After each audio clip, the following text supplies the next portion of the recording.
What is up, everybody? I'm gonna sneeze. That's... I'm gonna sneeze. No time to mute, people. We are rolling. My name is SHANTH ENJETI, and this is SHANTH ENJETI Art. Welcome to the Madhouse. What is up, our Luniverse? I don't know why it's so late. But they say better late than never. So, hey, listen, guys. I just wanted to get in a stream because I was feeling like I wanted to, for lack of a better way of putting it. And also because I was doing layout drawing right now. I'm transferring my layout page over to tracing paper before I transfer it onto illustration board. So I've been doing a ton of work, spending a lot of time with family, and I think everybody is, knock on wood, in bed and taken care of. But it's been kind of a crazy week. My wife had to have a dental procedure and have a tooth removed on Thursday, I think it was. It's all kind of, that was Thursday. And I've been taking care of her this weekend because it was no fun, I don't mind telling you. And I've been watching a lot of cool videos and doing a lot of stuff like that. And then I thought, you know what, I need to do a video. I need to get drawn, and I need to get, not that I wasn't already, and I want to put some positivity out there, hence the name of the stream, because I feel very, very fortunate to have been inspired by a lot of positive folks on YouTube and positive folks who are fans who have been backing my stuff and doing all this cool stuff. And yeah, I was just in a good mood, so I wanted to stream. What is up, Dean? How you doing in the house, my friend? Comics mate Dean, you, dare I say, artist rock star. I loved your piece for the Lucent. I thought it was absolutely fantastic.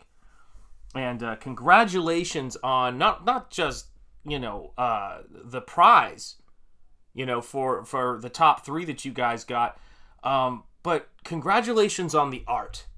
That's the main thing. Congratulations on the art, because that was an outstanding piece, and I was blown away by what you did. So congratulations on that, let me say, because that was something special. You're very welcome. You're very welcome, my friend. You're very welcome. So right now, what I'm working on right here, which you guys can see, is the great Eric Weathers. Never get it twisted. You are welcome, my friend. And welcome our Luniverse as well. It's great to see you. Why so late? Yeah, who knows? But I've been watching some really cool stuff lately, and I've been trying to just keep myself, you know, in the zone. Keep myself just where you gotta be in order to make work, in order to keep moving forward. And I guess that's why I thought, you know, I want to do a positivity stream, and I'm going to title it Give Nihilism No Quarter, because I think nihilism and hopelessness and feeling demoralized and all of that stuff is one of those things that we've always got to kind of elbow check, kind of keep it in check and keep it away, because oftentimes it's something that just steals the energy from us in terms of making work.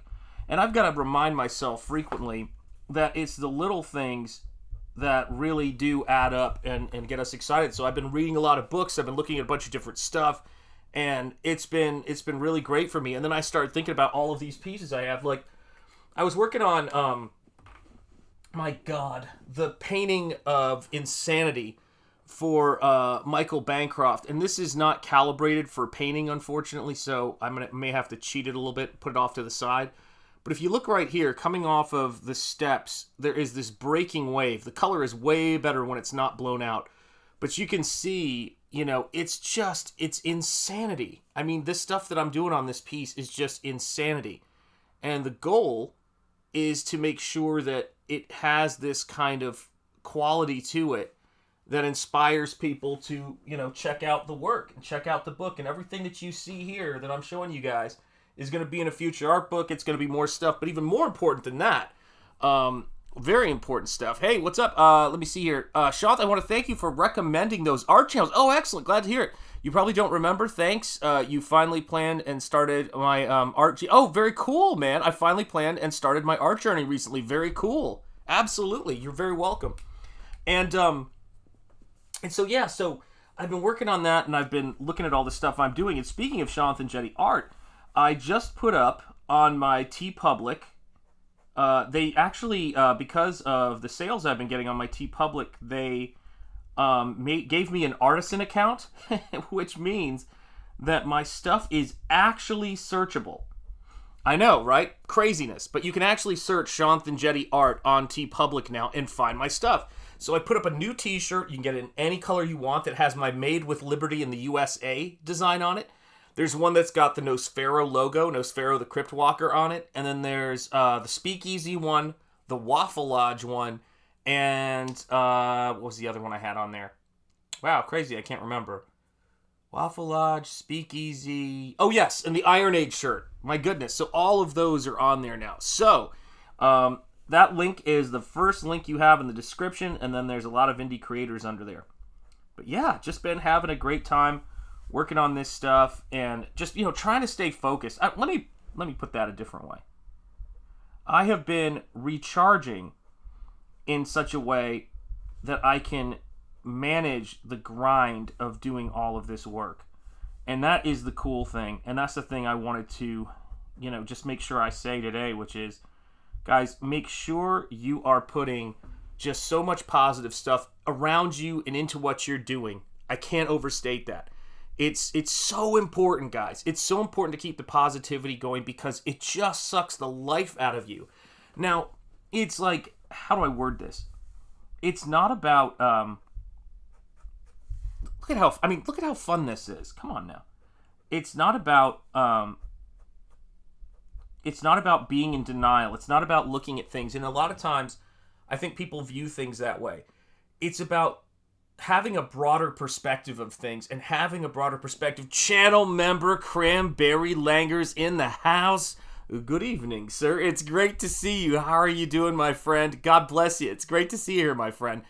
And I was thinking about just how artists and, a lot of the things that you see, and Townsend's, that amazing YouTube channel has helped me with this.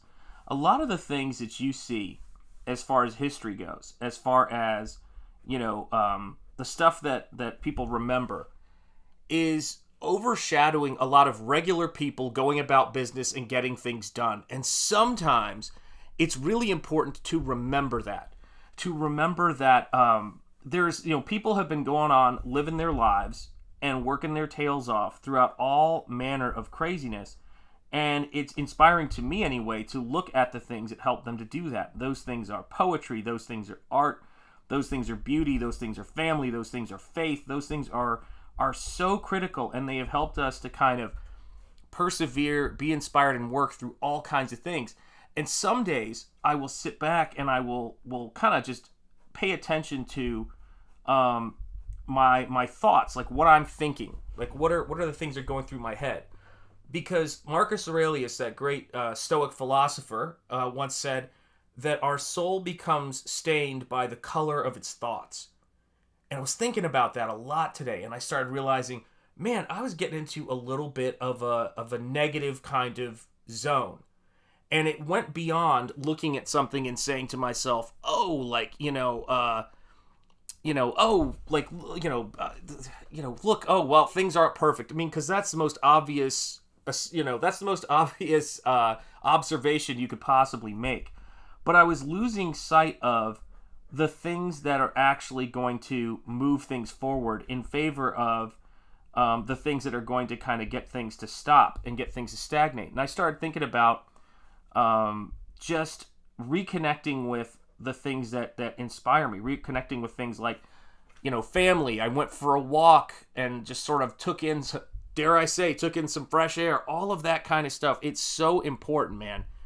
It's so important. You need to live your life to the greatest extent to pay back the debt of receiving this life in the first place from God. Amen. Hazard's here. Gratitude and just a general enthusiasm for life is what pulled me out of my nihilistic worldview. Yep, and guys, let me tell you this. I'll tell you this. I know I say that a lot, and I'm convinced that I got that from... I started saying it more because of a corner man in a boxing fight. And I haven't been able to stop since. So I will tell you this, That's what I have to say. But it's interesting. It's it's about appreciating this life. It's about appreciating art, but it's also about, cultivating a joy around you and what that does for your life and what that does for the stuff that you've got to do. So I started thinking about, I was sitting around, which is to say probably working, but I was sitting around and I started saying, I had this really frustrating experience a while back where I uploaded some shirts onto some site, and the site was basically like, shut my account down. Who knows why? It was one of those things I cannot control. What's up, Mr. Monkey Boy 1969? It's great to see you, my friend. It was one of those things I can't control, one of those things I don't have power over. And they took the stuff down, but I had all this stuff that was prepped. I had all these t-shirts ready to go. And so when I got onto TeePublic, I completely forgot that I had these things ready to go. And I had no idea that I had these things ready to go. I'd totally forgotten. And so one of the things I did was, excuse me, sorry, I gotta blow my nose. I'm not covering up the camera because I'm too tired. Bless you all for being here. So, and I looked at it and I said, I need to upload these things. I need to do something proactive. I need to go and do work. And so what I did today is let me see here. I always thought positivity is just seeing things, being flexible, but I learned today to thank God for the things I have, for the way they are, and that is perfection. Absolutely. And so one of the things I did is I looked around my house and I said, I've been so busy getting all this stuff prepped and signing all this stuff that I'd let the house kind of get away from me.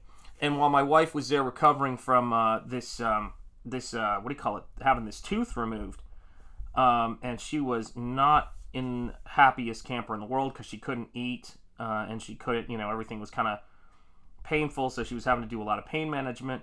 One of the things I realized while I was looking at this stuff is I said, I need to get this house in order because that's something that you can do. It's like clean your room, as Jordan Peterson says. That's something you can do immediately in the here and now that's going to put you in a better mood. And then I started thinking about, I can upload those t-shirt designs. Like, that's something I can do right here in the here and now. I can upload those designs, so if people want to buy them, they have that, Oh, she's doing great now. Let me tell you something, Cranberry Langers. I know how to take care of people, and that was the cool thing about it. Like, I felt a real good satisfaction, but thank you so much. I'll tell her that. Every one of my guy friends was sending me texts, I hope she feels better and she's doing better, and she was just like, you have the best guy friends. They're so cool. And I was like, yeah, that's why they're my friends. That's why they're my brothers, man. And so that was one of those things to where I started working on the house. I started organizing things. I started, getting after some complicated, painted stuff. And then I was basically looking at this weekend and I said, all right, so this weekend is, wrapping up. Is there anything else that I want to be able to wake up? Well, it is Monday morning here technically, but that I want to start the week when I wake up and I want to say, that is started now. I don't have to think about it. And this was one of them. I want to get this transferred. I want to get this piece for Battle Brick Road 2. If you have not backed, the link is in the description. If you have not backed the poster, the 11 by 17 print book, don't miss it. Don't miss it. It's going to have this print in it. It's going to have this pinup, and it's going to be stellar, guys. It's going to be stellar.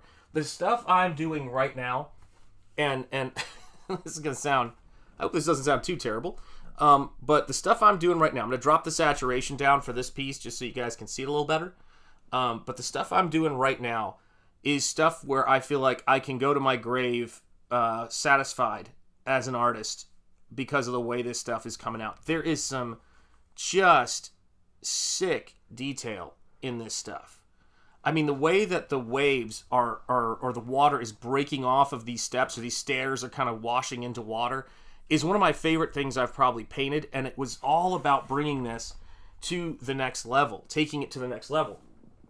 But I just make a list of things that I need to get done, whether it's those head sketches that I've painted, or it's the head sketches I'm drawing in the books, or the signing of books and getting stuff organized, mailing lists. That's what it comes down to. And I finally was looking at this and I said, all right, so I always work better. I always work better when I've got more than one piece going. Because what'll happen is, and they're always a pain in the butt to transfer over onto board, guys. They are that is a part of it I dread, just because it's not labor intensive, but it's busy work. Like, everything you do outside of the actual drawing is going to be incredibly time consuming, but it's not all about that sitting there with the paper and painting. You gotta get it done, man. You gotta get it done. And it also alleviates a great deal of, of the stress of what you have to get done. And so I really wanted to get this underway.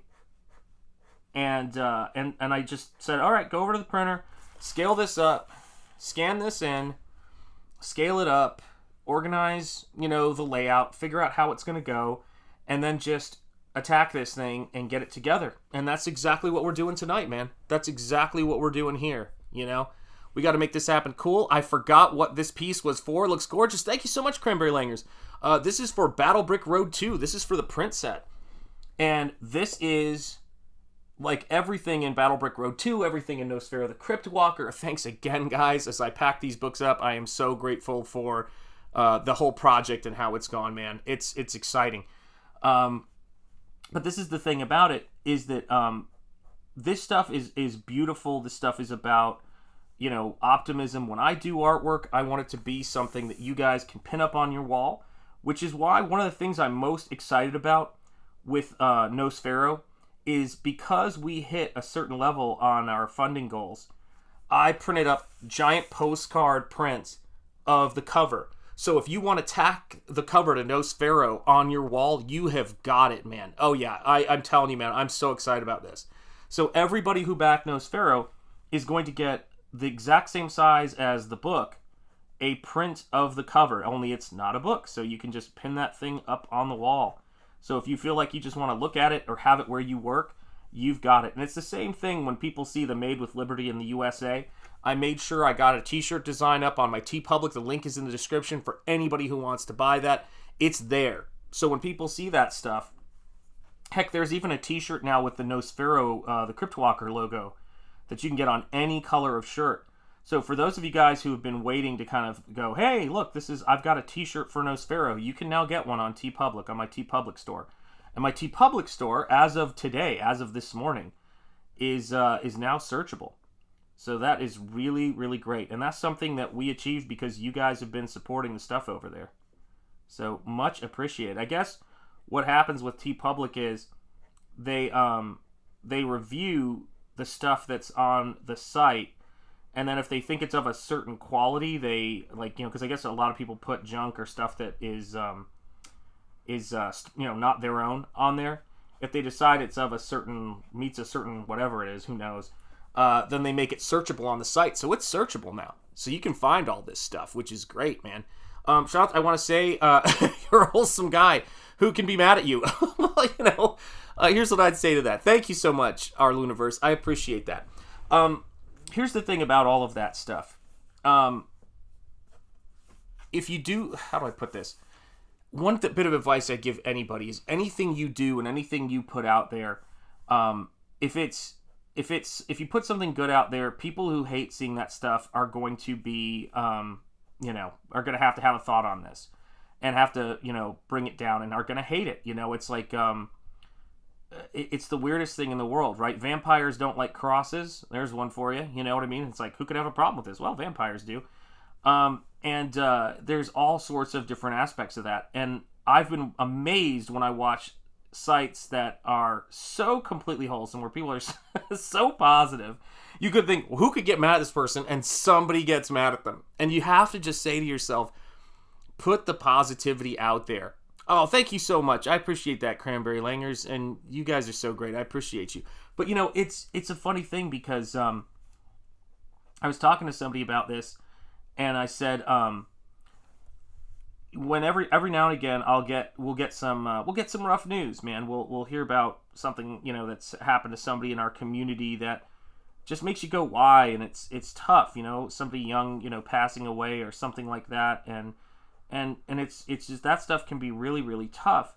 And my response to that kind of thing is, of course, empathy, is of course all of those kinds of things that it's normal or I should say healthy and natural to feel. But I also then say, boy, it's like I've got to put some positivity out there, because there's people who have just taken it on the chin and gotten knocked down, and they don't need me to come out there and feel, put, crap out there, put garbage out there. They need me to come out there and say something that is, show them something that will get their mind off of it, as opposed to putting their mind on it. And one of the things I've been doing that I know a lot of you guys have heard me talk about is I've been watching old Art Bell, Ghost to Ghost. I've been, kind of basking in his enthusiasm and just passion for supernatural stuff and ghosts and everything like that, because it just makes me happy.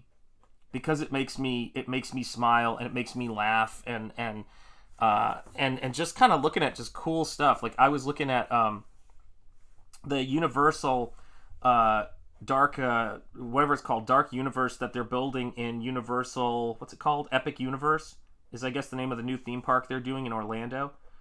And I was looking at the stuff they're doing for the Universal Monsterland, and I've always loved really amazing theme park designers. People doing fake stonework, all that kind of stuff. And I was like, oh man, this stuff is so cool. Continued success to you, Shanth. Have a great week and have a good week. Chat. Happy Thanksgiving. Happy Thanksgiving to you, my friend. God bless you, Cranberry Langers. And I was looking at that stuff, and I was thinking, my God, this stuff is just incredible what they're doing there. Like, how do they? You see all of the construction workers and how small they are, and they're all working together in concert to bring to life this three-dimensional environment of fantasy and adventure. And I just go, oh my goodness. Sweet dreams, Cranberry Langers, my friend. Take care. Sleep well, brother. Have a great night. Honestly, have a great night and sleep well. And it's amazing to me. Thank you, brother. Thank you, brother. It's amazing to me that I live in this time to where there are so many skilled people doing work that just boggles my mind. I just, the amount of earth that they move when they're doing this kind of work and designing things is incredible. It's a really fascinating thing, and I'm glad that I just have to push ink around. This is a lot of work. You know what I mean? Like, this is, I was listening to the people talking about like how much progress they've made on this theme park in this short amount of time, and I was just thinking, my goodness, like the amount of planning, the amount of zoning regulations they have to do, the amount of permits they have to get, the amount of trademarks they have to file. I mean, it's incredible. But at the end of the day, the work that they do is something that people are going to come to, and all of that hard work is going to be in service of escapism, of having people have a wonderfully imaginative experience, whether it's the Universal Monsters or it's Nintendo Land. It doesn't matter what it is. They're extraordinary artists and craftspeople, and their goal is to make this experience. And I guess that's one of the reasons why I really enjoy, when I'm doing my books, thinking about the person opening them. Thinking about the book as a book, and not just as a not just as the story, but as the what's the word I'm looking for? Just as the book experience. When you open it up and there's end pages and there's all of this other stuff that surrounds it, so that you get a totally immersive experience. Because I think that's important to me. When I'm buying books, I know it's important to me. Can you remember the first time you were learning to draw or paint? Absolutely. So I've been drawing since I could hold a pencil, and I struggled with writing, and I struggled with hand control when I was little, but I needed to draw. I have no idea why.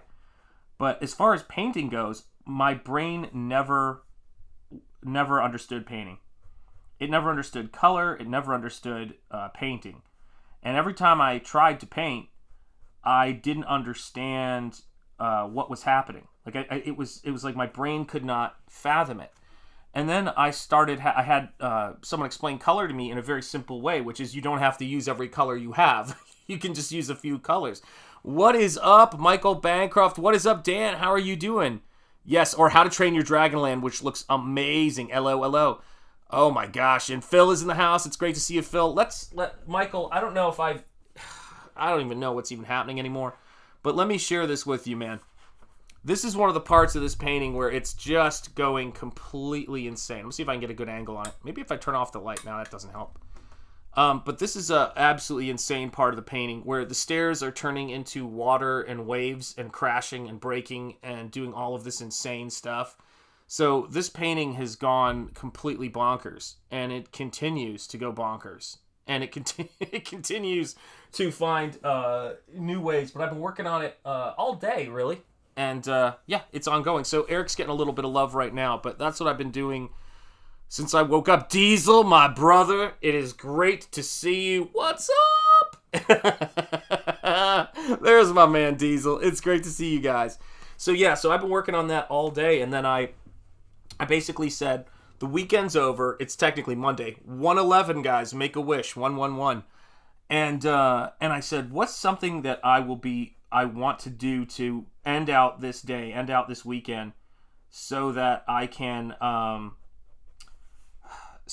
sort of feel like I really put a huge dent in it after all the other stuff I've been doing.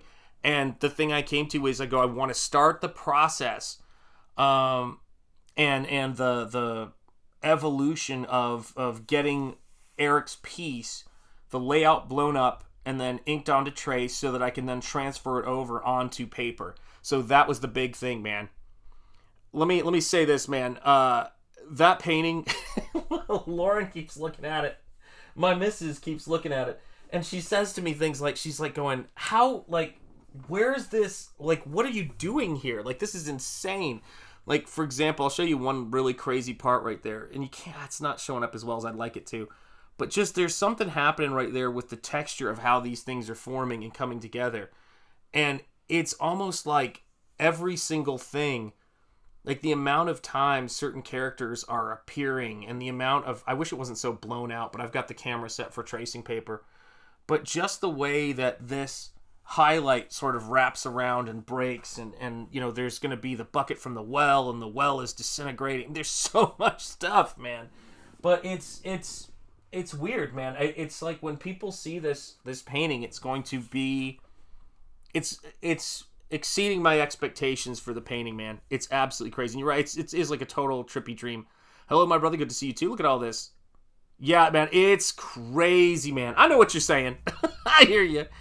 I can just imagine the most famous monsters having huge paintings side by side in the Grand Hall in Dracula's Castle in your style. Oh, that would be great. You know what's cool, though, guys? Let me tell you, let me say this. I will tell you this, as I say way too often. The coolest part for me about going to theme parks is someone else not knowing what's going to happen and having someone else take me on that adventure. And I would say the best part of comics, or not making comics, is in so many ways, is getting to just experience them. Do you know what I mean? And not having them be the work, because the work is great. I love doing this work, but it's crazy, man. Do you scan or photograph these pages for print? Not sure if I've asked you this before. Hopefully photographing for print.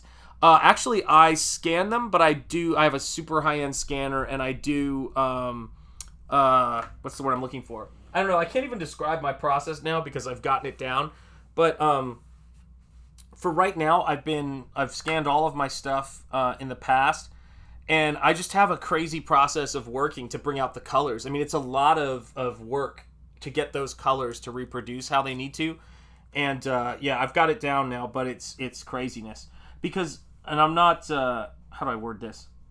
So, I feel bad even saying this, but I guess I just kind of got to. So, I was very excited about the incredibly expensive, my wife got it for me for my birthday, I think.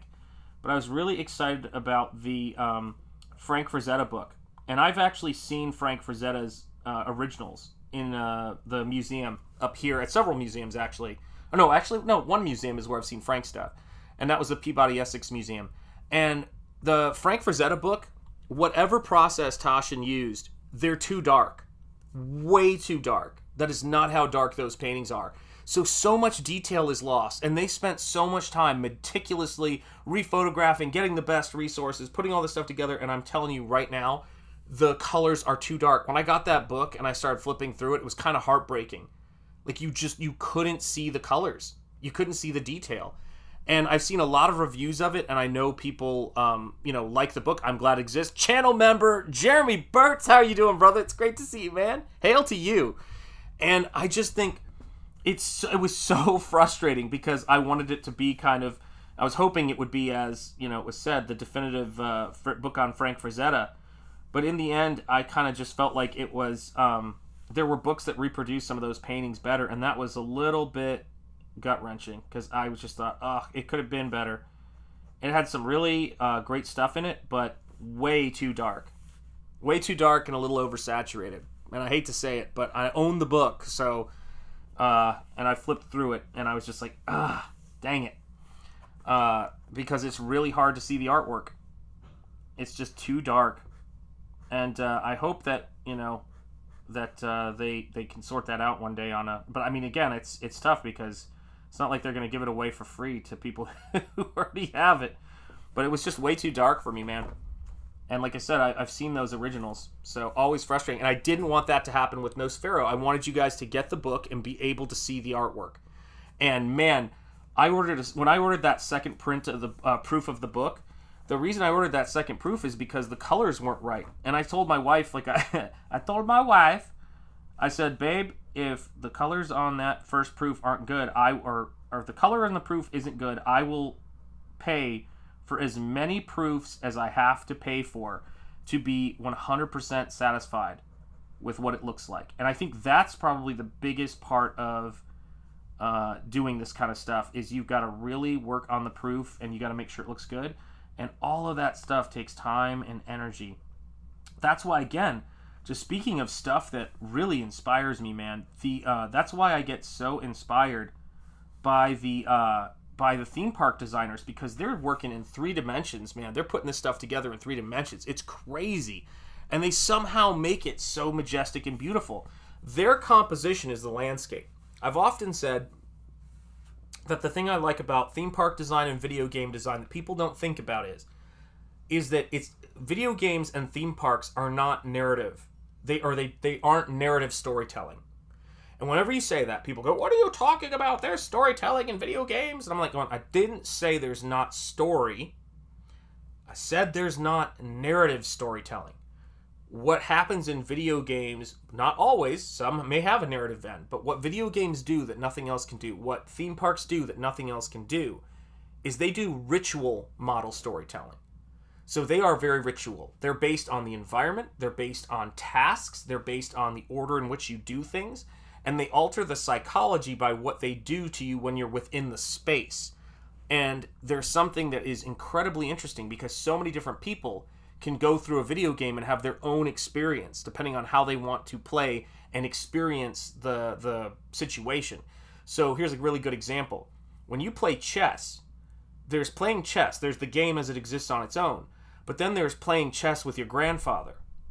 There's playing chess with your friends. There's playing chess with your kids. Those are all different experiences. And to the kid, the ritual is, I remember when I was the age that my dad finally let me play chess. With the theme park, it could be, I remember when I was the height that let me go on that ride. Do you guys know what I'm saying? But it's even more important than that in terms of the environmentals of this stuff. Because one of the things is that when you look at the whole ritual aspect of it, is that when you go into a theme park entrance, oftentimes if they're good designers, before they show you something epic and large, they'll make you go through either a tunnel or under a bridge, something that compresses your cone of vision. They do the same thing in video games. And when they compress your vision, it preps you for narrow vision and then open you up into a large composition. And you feel this sense of awe. Now, if you came from a huge open space and then you came into this really interesting environment, it would be narrowing you down. So they've got to give you the illusion of things expanding, even though you're in a gated area, by making it narrower before you see that epic space. Same thing with comics and composition. That's the stuff that we're doing. And so I'm a big believer in just tipping my hat whenever I can to amazing artists who do all of this incredible stuff. What's up, Comrade Sammy? How are you doing? It's great to see you.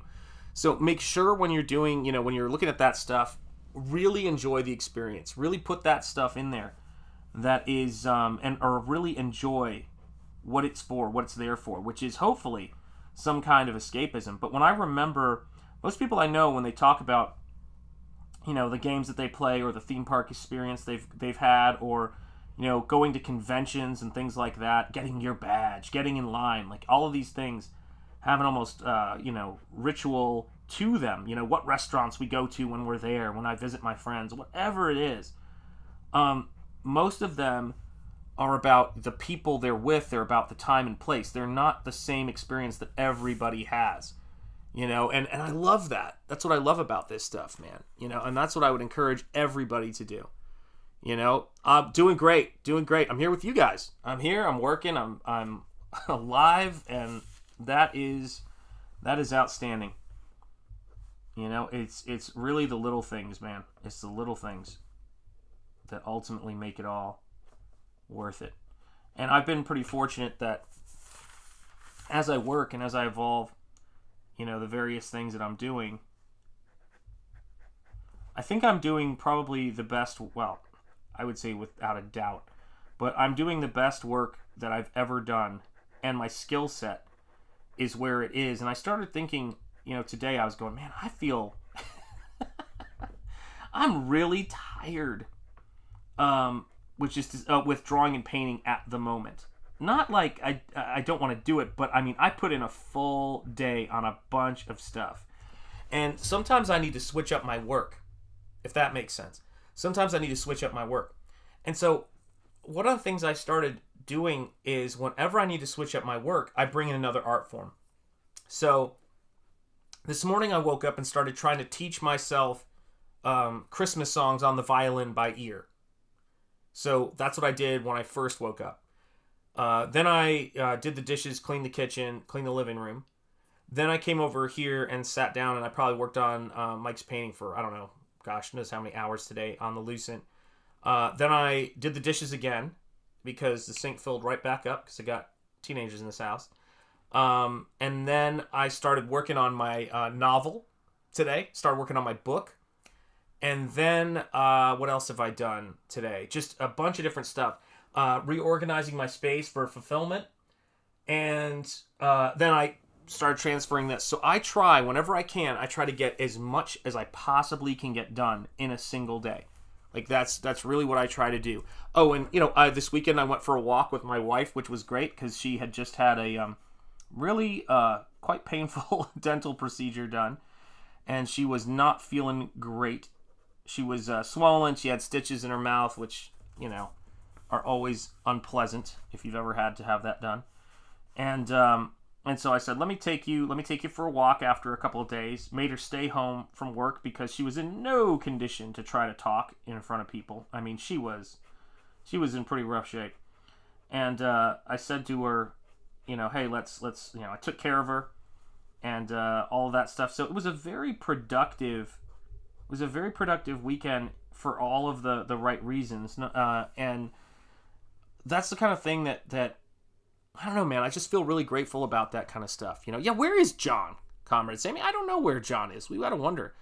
Have you done a piece of a haunted mansion or castle? I've actually never. Well, actually, there is one in Nosfero, but also for my kids. What was it? What birthday was it? It might have been their 8th or 9th birthday, but I painted almost all of the haunted mansion stretching portraits for them in acrylic for their birthday party.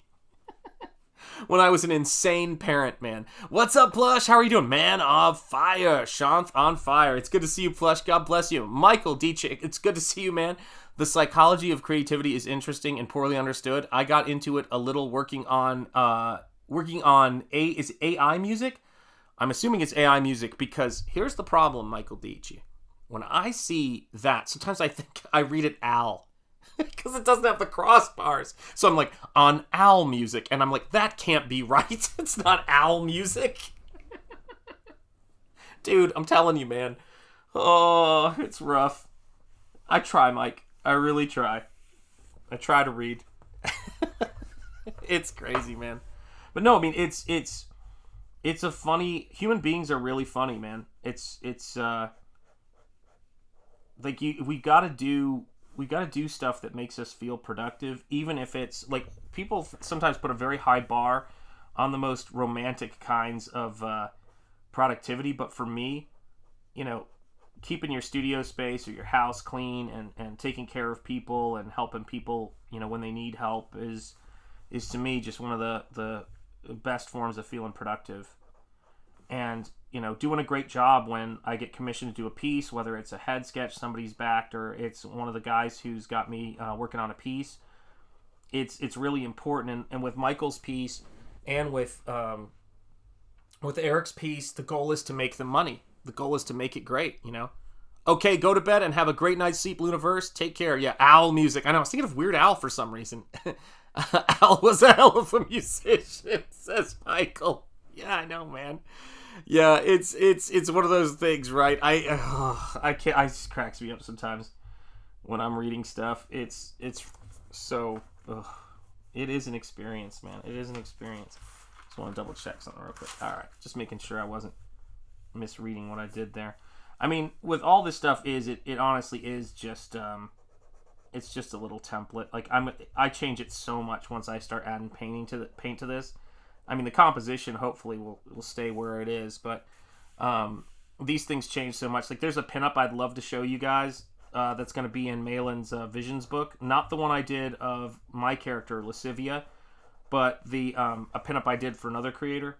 I cannot wait to show that to you guys, but I can't show it yet because I do not have permission.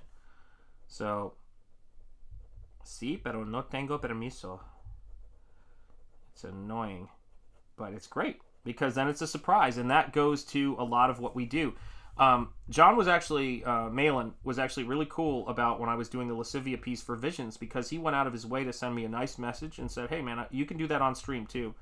And I really appreciated that because he knows I do a lot of my work on stream, and there, you know, that's really cool, you know, to be able to do.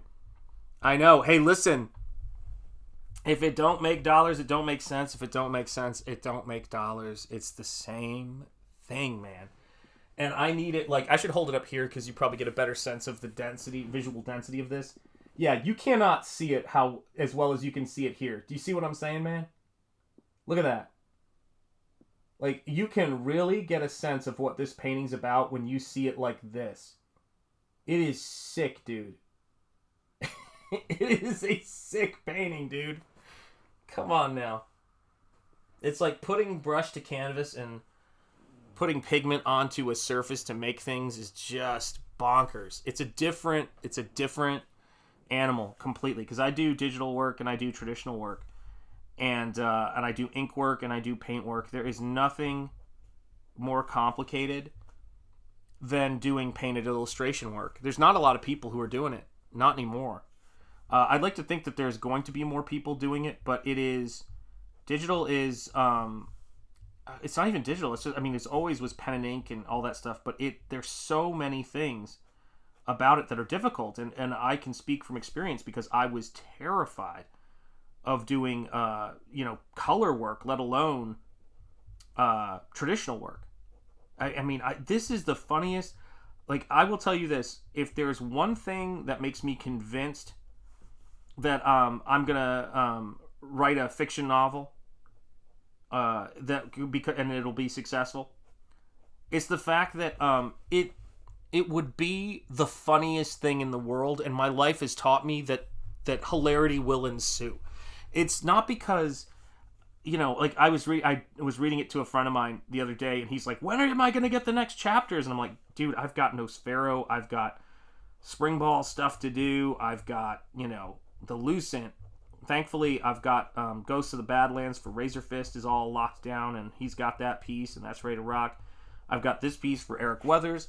I've got a song I want to do for Battle Brick Road. Like, I was trying to practice it again today so I can commit it to memory. And it's so tough, man. Plush, what's up? 2D animation is tough, but man, I gotta make something. Hey, listen, I love 2D animation, and I've been trying to bug one of my brothers, Rocky Ballesteros, about doing some 2D animation, because he's an amazing guy. If you haven't checked out, he's doing My Wednesday Comics as a show he does, and he posted a new one today because I think he's either was traveling or doing something, so he couldn't post it, or his internet wasn't good or something like that. So he posted it on his channel today, but it's like he is a first class animator. He does incredible stuff, and I love 2-dimensional animation. I love 3D animation too, though. It's tough, man. It's tough. I don't know if you guys have seen some of the Godzilla -1 stuff, but my goodness, man, some of that animation in that movie looks fantastic. It is just beautiful. I mean, I would have swore it was some of it was practical, but it wasn't. I think I may have messaged Shane Davis about that the other day, or maybe I didn't send that to him, but there was this clip of Godzilla chasing a boat out of the water, and it blew my freaking mind. It was so good. It's just beautiful stuff. I don't know, Shane is also a massive kaiju fan like I am. Shout out to Inglorious Rex and all the stuff he's doing. And then, yeah, man, I've just been seeing some really cool stuff lately. Yeah, those shoes are going to be cool. I wanted to put like a little spike on there. Do you know what I mean? Like almost like a sort of a heel spur. I don't know if it's going to make it into the final, but I just wanted to make it a little bit more nuts if I can. You know, like that's the goal is to make it go completely crazy. Make it as cool as I can be. I'd rather have something, be, really intense and have to rein it in than have it be really bland and have to jazz it up, because that's not what I want to do. I want to make sure that I'm starting with something that has the proper energy to it. Sorry, guys, let me cover that up there. Oh, Bakshi celebrated 85 recently. Wow, my God, his 85th recently. My God, that's awesome. Yeah, I love 2D animation. Ralph Bakshi, shout out, man. Or 86. I got you. Yeah. I mean, guys, there's so much cool stuff that we can look at, and what I like about digital technology and what we have today is you can look at it frame by frame. You can find the pencil tests online. People put that stuff up these days, and it makes for a very cool educational environment if you want to learn stuff online. I mean, my kids have both learned how to do things that I just can't even imagine by just studying stuff online. My son is like a professional 3D artist. He does amazing work, but more impressively, he would do it. He was doing it anyway. He was doing it before he even had a job. He was just obsessed with this kind of stuff, and I could not be more proud of him and happy for him in terms of what he does. And then my daughter taught herself how to play guitar without ever having a single guitar lesson. And it's crazy. She can sing and play the guitar and has not had lessons in either. I don't know where these kids came from, man. It's crazy. Yeah, it's just wildness. And I'm seeing a lot of people who are doing similar things. I'm seeing a lot of people who are doing that kind of stuff. And so it's always exciting, man. Always exciting to see. Yeah, so just keep grinding away on that craft and getting that skill where it needs to be. That's what I'd say.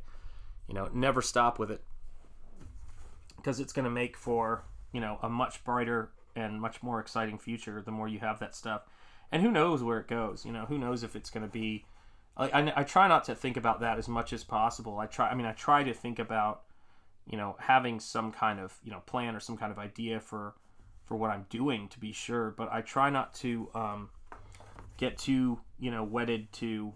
if it's got to be this or it doesn't matter, or if it's got to be this or it doesn't matter, because there's so much of that stuff, so much of where things go is, again, what is that expression? Luck is where preparation meets opportunity. That's really what I think it is. I think it is very much about that. And I try to remind myself that I don't know everything and I'm not in control of everything, so all I can really do is be in control of, what I allow to run around inside of my head, and making sure that stuff is good, and also working as hard as I can and doing as much as I can, and then having some faith that things are going to go in the direction they need to go. That's what it is. Sameti's interview of Shane tonight is a must-see. Shane really opened up about where he is in his career arc now. Very sobering thoughts from Mr. Davis. I watched it. I thought it was great. Yeah, love Shane. Yeah, I watched the whole thing. I taught myself and subsequently forgot how to speak German. That happens. Mensch dich nicht. The whole process took me 10 years. Yeah, it happens. Watching Shanth draw is like watching Bob Ross paint. Thank you so much. I appreciate that, comics mate. Appreciate that, Dean. Sounds intriguing, Michael Dici. Dici, I'll check it out. I gotta start just saying Michael, because whenever I try to pronounce Dici, I'm gonna like pronounce it like terribly, and I apologize for that. I apologize on behalf of Shanth Enjeti Art and its management. But you know, it's like you know me, Michael. Got so many Michaels. My Michaels runneth over, and I feel incredibly blessed and fortunate.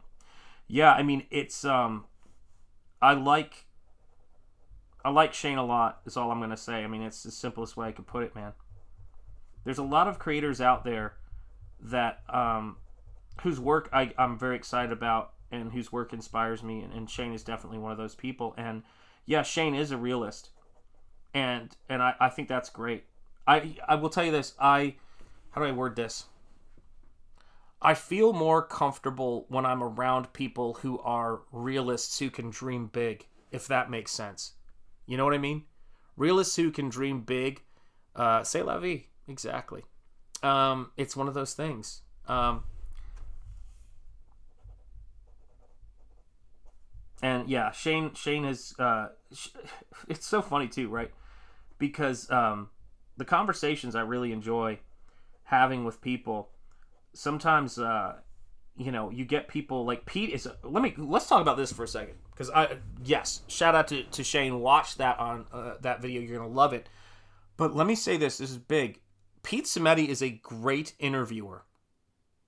He is really a great interviewer. I was actually on his show once, and I love to do it again, because I felt like you know, and I'm sure it'll happen if it's meant to happen. You know, he's a great dude.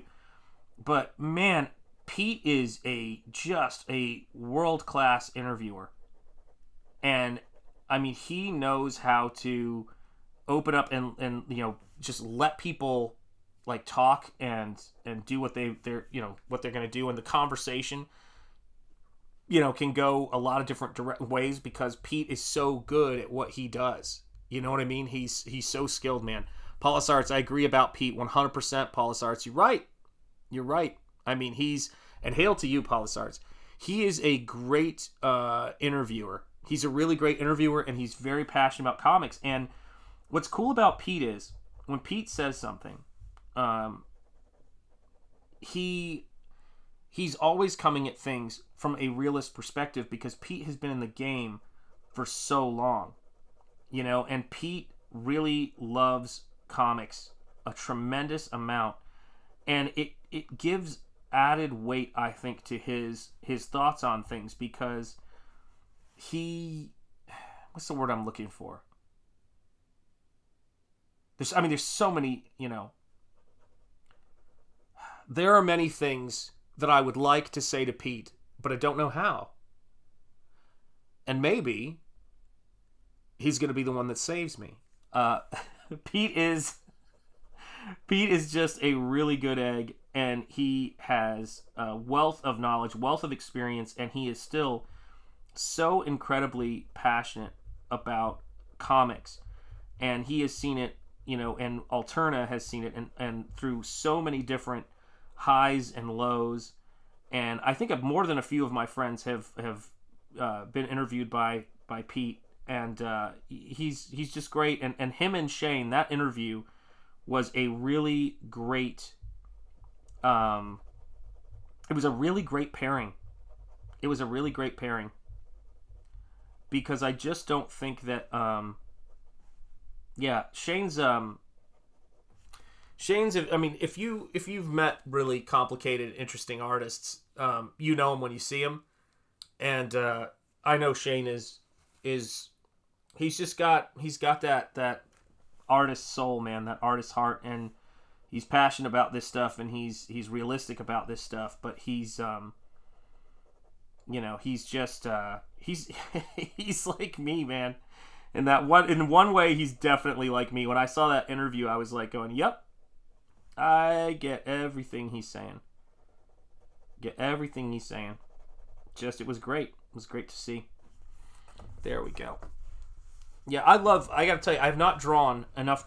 This is gonna be a weird non sequitur. I've not drawn enough chimpanzees. There, I said it. I got it off my chest.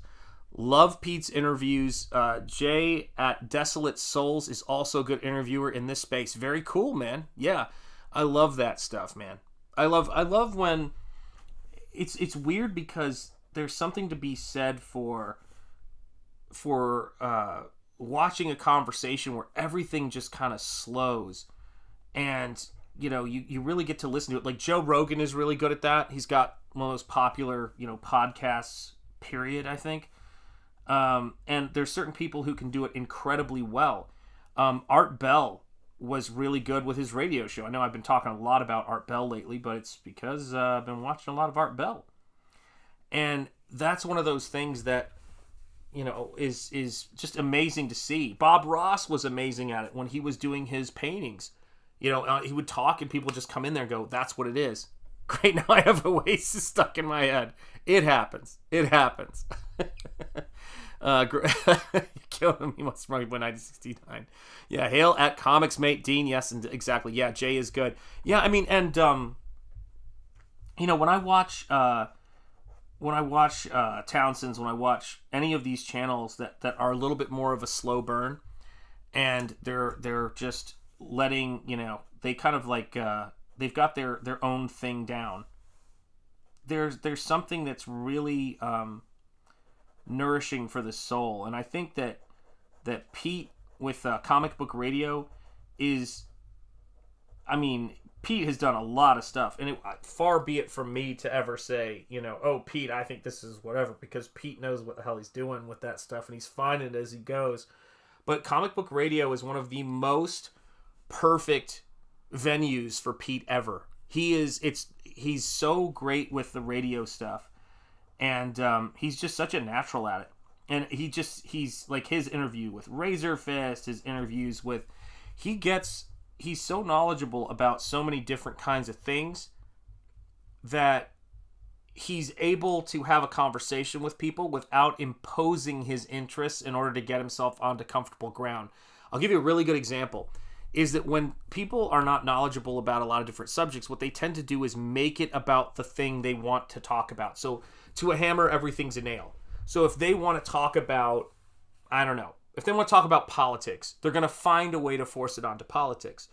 But the listening aspect of the game means that if you don't know something, or if you're not an expert on something, that you have the humility and the ability to just, kind of sit back and listen and learn new things.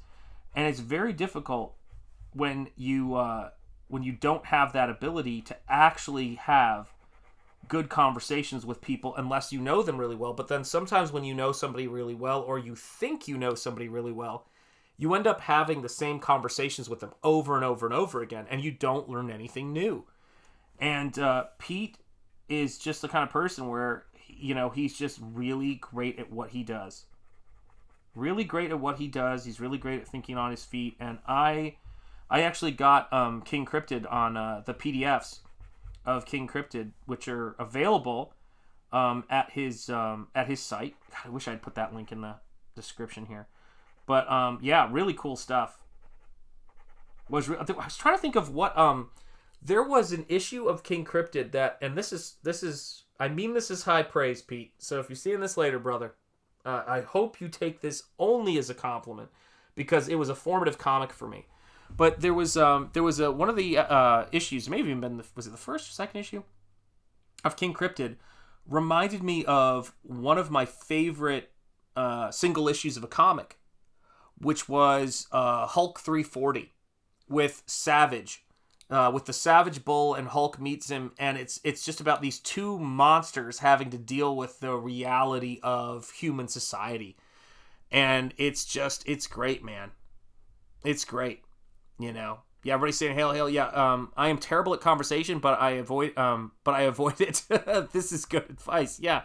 It's but this is the thing too, right? It's the craziest thing in the world, but people tend to really tune out know-it-alls.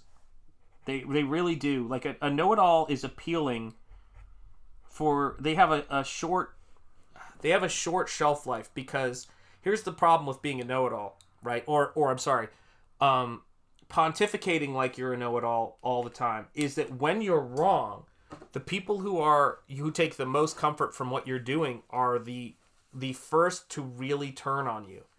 And you see this happen all of the time, where somebody who is like, I've got it all figured out. Whereas when you see people who have, really long careers broadcasting and everything like that, they leave a little oxygen in the room for other people to enjoy. Do you guys know what I mean? It's like some people suck the air out of a room, and it's not always intentional too, by the way. It's not like some people don't set out to do that.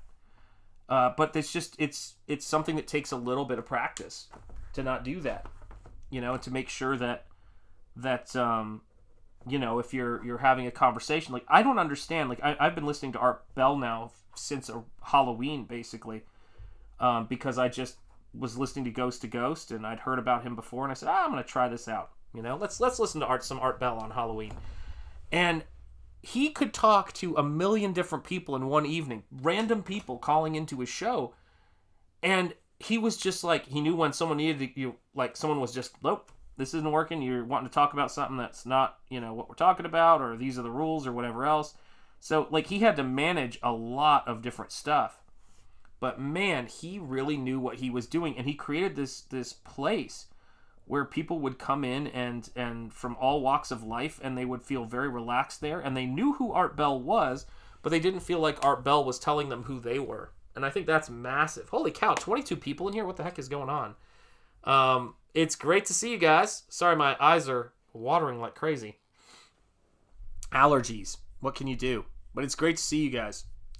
Please hit like and make sure you're subscribed if you have not yet.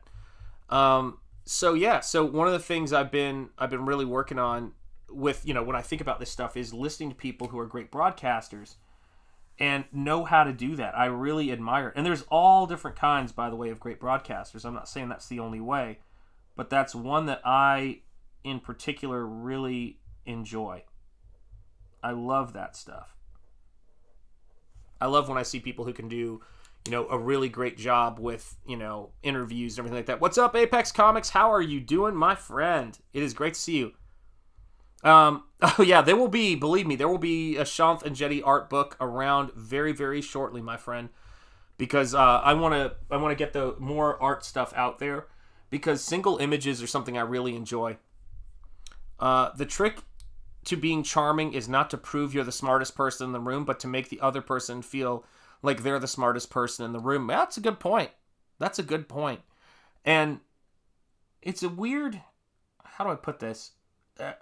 Michael, you're right. And to follow up on that too, as well, is I was thinking about this, which is, sometimes when somebody is scared or tense or aggressive or whatever, the simple act of being able to sincerely show them that you're listening to them can chill them out like that.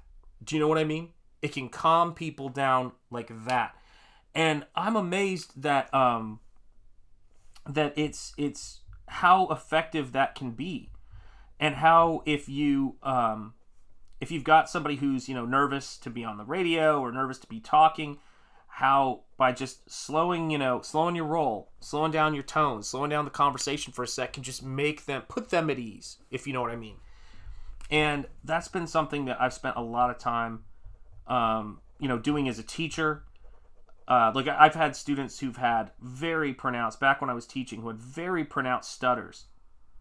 And if you know anything about stuttering, is, once you get on a roll with it, once you start stuttering, it's really hard to recover a little bit. Like, you have to kind of breathe and calm down.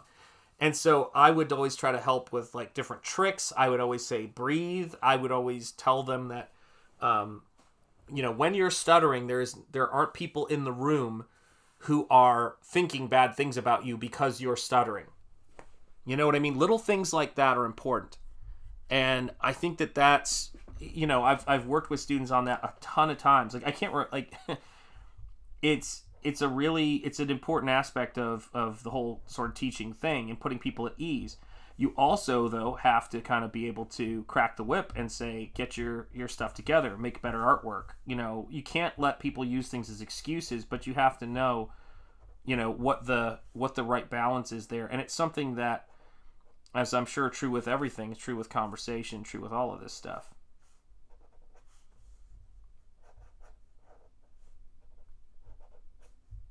And a lot of the lines you see me put down here, sometimes I'll put down a bunch of lines and I know I'm just going to pick from one when I do the transfer. But it helps me to have them all in there and in place. There we go. This is, when you think about what we're doing right now, this is a very extraordinary and unique time in comics. You know what I mean? Thank you very much. I appreciate that. Yeah, those were great times, man. They were great times. Hang on a second. I'll be right back, guys. I'm going to leave the camera going because it is what it is. I got to grab a soda. I need to drink some soda.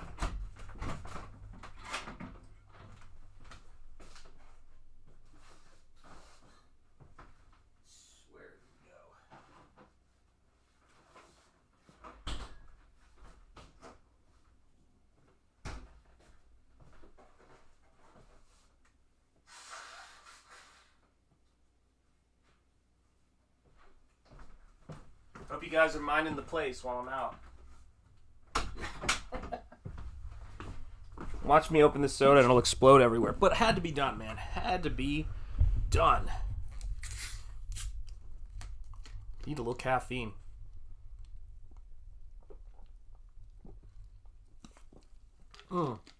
Coca-Cola, guys. Red, white, and you. Never forget it. So, when I'm looking at this stuff, and I'm thinking about what I'm creating here with Shanth Enjeti art, don't know where it's going yet. Gotta be honest with you guys. I know it's Nosfero. I know I like scary stuff. I know I like haunted stuff. I know I like independence. I know I like indie comics. But who knows where this is going to take us? I've got so many different things that I've done with my time and with my career. And I really am just trying to be open to the possibilities and open to the universe. Because I know how to work. And I know how to, I've got really good discipline for things and can do what I want to do. But I want to make sure that, what's that expression? Never be so sure of what you want that you wouldn't settle for something better. That's some really good advice. Some really good advice. As soon as I hit live, I lose 20 IQ points, so everyone always feels smart in my chat. That happens. Yeah, that's not Cherry Coke. You're right. It's not Cherry Coke. I apologize. It's not. Yeah, did your best stuff in Cherry Coke. That's right. On Cherry Coke, you're right. That's totally true. But you know what I'm saying, man? It's like you just don't know where it's going. I mean, Mike and I have talked about, all of the craziness and all of that stuff. And I always like to tell the stories as a parent of twins. I have this little fairy tale I tell myself whenever I'm thinking about, things should go this way or things should happen this way. And the fairy tale is this, is that if the devil were to come to me when my wife was pregnant, when I first found out my wife was pregnant, and he said, I'm going to give you a choice. I'm going to give you total control. Total control. You can pick. Would you like your child to be a boy or would you like your child to be a girl? Whichever one I picked, he would be tricking me into erasing one of my children. Because it never would have occurred to me that there were two in there. And that's the kind of thing that happens. Never be so sure of what you want that you wouldn't settle for something better.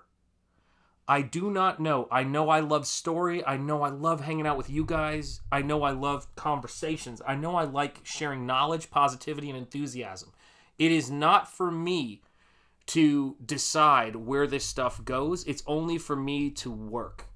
It's only for me to put stuff out there and make stuff happen. And that can be a really alarming thing. And that can make you feel completely out of control and unnerved and things like that. But what I would always say is that the more experience you have, where you are not in control and you're able to survive that, the more it helps you with where, those times when you're not in control to kind of leap into the unknown. And believe me, leaping into YouTube, leaping into crowdfunding, and leaving the security, in some senses, of, a career I did for 18 years, I have to remind myself sometimes that the things that I love I love helping people. I love teaching in that particular sense. I don't like the bureaucracy. I don't like politics invading into art education as they have been doing for some time.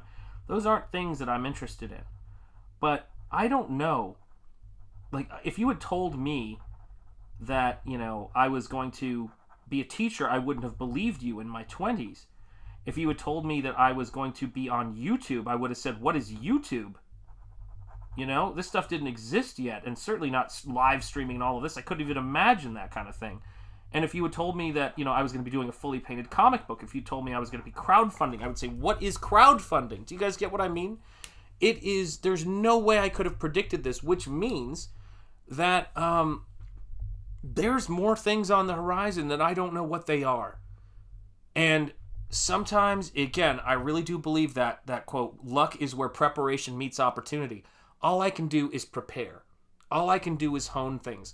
It's why I'm so careful, or I tread very carefully when it comes to relationships, if that makes sense. I was thinking about this. Sometimes I will meet somebody. They will be painfully shy, incredibly awkward, and that happens a lot when you're a teacher, I gotta tell you. And I could be thinking in my head, what are they thinking? They're quiet all the time. I had this student, and he knows this, I've told him this story. I had this student who was quiet the entire semester of my class. He just looked straight ahead. I would critique his work, and he would just be like, and I'd go, he's thinking he doesn't care what I have to say. He really doesn't care what I have to say. That was fine with me, because, it's going to happen. You're teaching 20 people in a classroom. Not everybody's going to be wild about it. So we get to the final critique in the class, and he puts his work up on the wall. And instead of just diving into the critique and saying, okay, I think I know what this guy's about. Maybe I need to do this or do that, which I wouldn't do anyway. But instead of just diving into the critique and going, I said to him, I looked and I said, so, how do you think the semester went? Talk to me about this work. And this still cracks me up. I remember it like it was yesterday. He goes, first of all, I want to say that in all my time at RISD, this was the best class I've ever taken. I've never learned more than I've learned in this class, and I think it may have changed my life. And thank you so much for everything you taught me about character design. And I'm sitting there, guys, with my jaw on the floor. Where did this come from? That is the danger of projecting into people's silence, which, again, I didn't run with that theory in my head. I go, I might not know what's going on with this guy. This guy went on to be he wrote the introduction to my second art book. He was one of the lead character designers on Guitar Hero 2. He's worked for DreamWorks. He's worked for Sideshow Collectibles. In fact, he has his own Sideshow collectible Batman female villains, Babe figurines he's done for Sideshow Collectibles. His name is Cameron Scott Davis. And he also did a Gnomon Workshop character design video. And in the first video, he credits me for these character design theories he uses. Did I have any idea? No. One of you guys might show my artwork, or might tweet out something I do, or might share this stream out to somebody who sees it and it leads to something incredible that I was completely not expecting. I'm giving it up to God, guys. I give that stuff up to God, period. I have made friends with people like Eric Weathers and Michael Bancroft, one who is, in another part of the country, and we are, different ages, but we share so many things we're passionate about. And he ended up lettering my comic Nosfero the Cryptwalker. Michael lives on the other side of the planet. You could not have planned it better for Michael Bancroft and me to never meet, and yet we have. Isn't that blows my mind that that's possible. It's so incredible. My friend Rocky Ballesteros, I was talking about how unlikely our meeting was and how it was almost like the universe was saying, hey, I need to get these two idiots together. That is how it felt. And I think about that stuff all the time. And I'm going to tell you this right now, what I will always say, yeah, absolutely it does. It does, but you know what it is? If I can't control what the larger you're so right on that. I can't control what the larger world does, what the larger education system does, what all that stuff does. But here's what I will tell you. If you can get politics out of your friendships and out of your relationships, you will have better friendships and relationships. Because it's not about principle. It's about bickering. It's about all of that stuff. You do not strengthen relationships. It's the same thing with that student sitting there. I'm looking at this student and I never know what's going on in their minds. I never know. One of the worst things you can do is think how somebody's seeming to be is all about you. I feel very bad for people who are trapped in that thing where they feel like every little inflection that somebody gives, every little, negative vibe they give off is about them. Because sometimes it's just not about you. There's that great Southernism that I love, which is you wouldn't worry about what other people thought about you if you realized how seldom they did. And I want to say this. I was at a Steak and Shake. Was it a Steak and Shake? I think it was. In Chattanooga, Tennessee.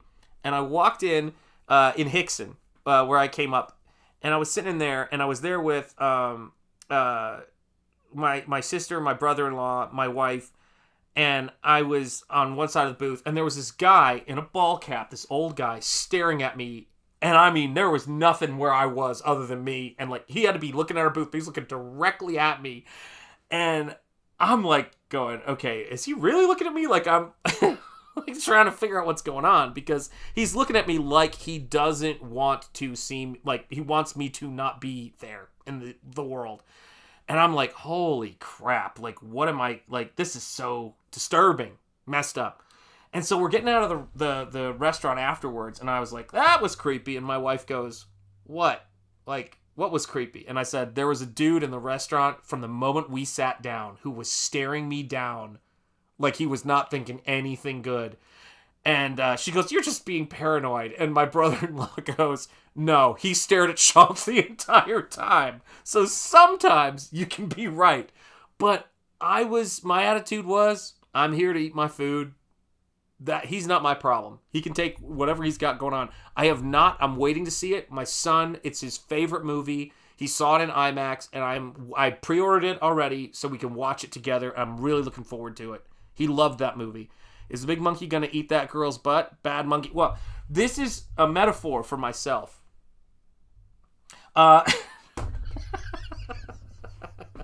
He likes the ladies. Yes, indeed. Yeah, we've all been there, Apex Comics. Hail, Michael Bancroft, indeed. Monkeys like butt. They sure do. Yeah, but, then I must identify as one, man. But this is the thing, right? You're going to be in situations where messed up stuff happens, and you still have to be able to handle things well. And it's really weird. But the majority of times, every time I left my house, I assumed that that's all anyone was thinking. I mean, that's the game, isn't it? I mean, that's the game that they want every person... Oh, God, I hate that expression. Every... whatever. You know the thing. They want everybody to leave the house paranoid and project onto other people the worst things they could imagine a person thinking. And you know what? I can't promise people that when you go out into the world, there isn't going to be somebody thinking something that you don't want thought about you. Can't promise that. But to have that poison be how you interpret everything will leave you miserable, and it will make you dehumanize every person you meet and turn them into a stereotype. And I've met so many amazing people, and someone will post a picture of one of my shirts that they're wearing that they got off of my TeePublic store, and I'm like, are you kidding me? That is so cool. I'm blown away by that stuff, man. Blown away by it. It's crazy. I mean, it's so strange. Yeah, everybody's laughing. Yeah, Eric Weathers seems like great friend. Yeah, he is. Yeah, Michael Bancroft and Eric Weathers seem like great friends. They do. They seem like great friends. You wouldn't believe some of the stuff that they say about each other to me. No, that's not true. Sadly, very often what you see is what you get with us, man. Love those guys. And I will tell you this. Doing these paintings and making this artwork and all of the other stuff I do, I've got a certain amount of time. I don't do artwork for anybody or any project unless it's something that, one that I can, use in, future art books and all that stuff, which means I've got to be really proud of what I make. And then on the other hand, is something that I don't really genuinely get emotionally involved in, because I'm going to spend more time on the artwork. Like, I don't charge hourly for a reason, because I'm going to spend a ton of time crafting these things. It's like, it was funny. One of the funniest things I've learned recently, my wife was talking to me about this, was she was talking to me about the failure of an art movement that happened in, sort of in the turn of the century, I believe. It was the arts and crafts movement. And it wasn't a failure because the work wasn't good. That wasn't the problem. The arts and crafts movement, they were making these beautiful chairs, these beautiful pieces of furniture, and they wanted to make them for the common man. And they weren't going to use any metal in them. It was going to be all handcrafted wood because they were anti-industrialism. They weren't into capitalism, they weren't into industrialism, and they wanted to be a counter movement against it.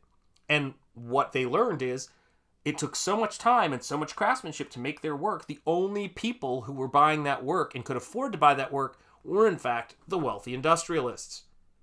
And that is the poison of politics on art. Just make great work. That's it. Make great work and see who can buy it, see who buys it, see who even wants to buy it, and let it go from there.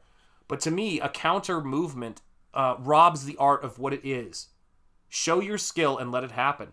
You know, since I was a child, I just assumed people are judging me at every moment. It's exhausting. It is exhausting. Yeah. Don't do it all night long. All night. Everyone we meet, we'll be dancing in the street. You got to do it. Yeah, I hear you. Sometimes I have to tune out from judgment and focus on what matters to you. Yeah, absolutely. Yeah, sometimes you have to tune out from what judgment and what matters to you. Yes, absolutely. You got to tune that stuff out, because here is the craziest thing, right? Is that, how do I word this? It's the experience that you miss out on. It's the presence. Nobody can live their life with an audio commentary playing in their head. It's not possible.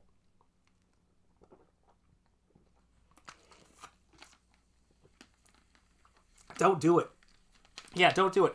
I mean, oh my gosh, when I made that song, you know, the Rob Arnold, Wellerman cover, where I changed the lyrics, and I sang and I kind of like hit my violin, I was like, oh my Lord, this is so embarrassing. Or when I did Oh Michael Boy, just have fun. Do you know what I mean? That's the stuff that makes things fun. I don't know if I'm a great friend. Being an introvert, if you don't reach out to me, I'll just work away on my own. I've lost touch with so many friends over the years. Yeah, well, I mean, you're losing touch with me right now. I'm slipping away. I wrote you a song. Yes, absolutely, man. Yeah, don't lose Rob Bancroft. Don't. Yeah, exactly. Listen, man. Here's the crazy thing. All guys, you can, but only if it's in Morgan Freeman's voice. That's right. As you can see, the Penguins. I can't do Morgan anymore. I just can't. But you know what it is, too, is that guys... I always say this, man. Every now and again, I'll have a guy friend reach out to me who hasn't... and I mean, like, you know, an old friend who hasn't... we haven't talked for a while. And we'll always start with some version of, oh, man, I'm sorry, it's been a while, and this and that. And I'm always kind of like going, well, all right, awesome that we're talking right now. Let's talk. Let's catch up. And I think that's really important, man. It's really important. Jim Cox, you a Type C personality, Bancroft. Jim Cox, that's way too smart for me at this hour. But Bancroft has to answer it, so that's good. And Jim Cox, I salute you. Wrench, you rock star. It's always great to see you, man. Yeah, man, it's funny, man. Guys can be bad at that. Like, I had this funny experience where when I got engaged to my wife, I had to go and meet all of the extended family. It just was one of those things all over the South. And I ended up in this place called Elba, Alabama. I don't know how many of you guys are currently residing in or from Elba, E-L-B-A, Alabama. But I'm assuming it's the majority of my audience. So I'm at this kind of family reunion, and I'm meeting all of her family who are located in the South. Actually, I think all of her family are located in the South. And I'm sitting there, and even though he was not much older than me, but it's like the weird uncles and cousins and stuff like that and how all that stuff works out. But his name was, he went by Uncle Bub. Uncle Bub is what he went by. And Uncle Bub was sitting next to me. B-U-B, Uncle Bub. And we're talking for a little bit. And Bub looks over at me in Elba, Alabama. And Bub goes, I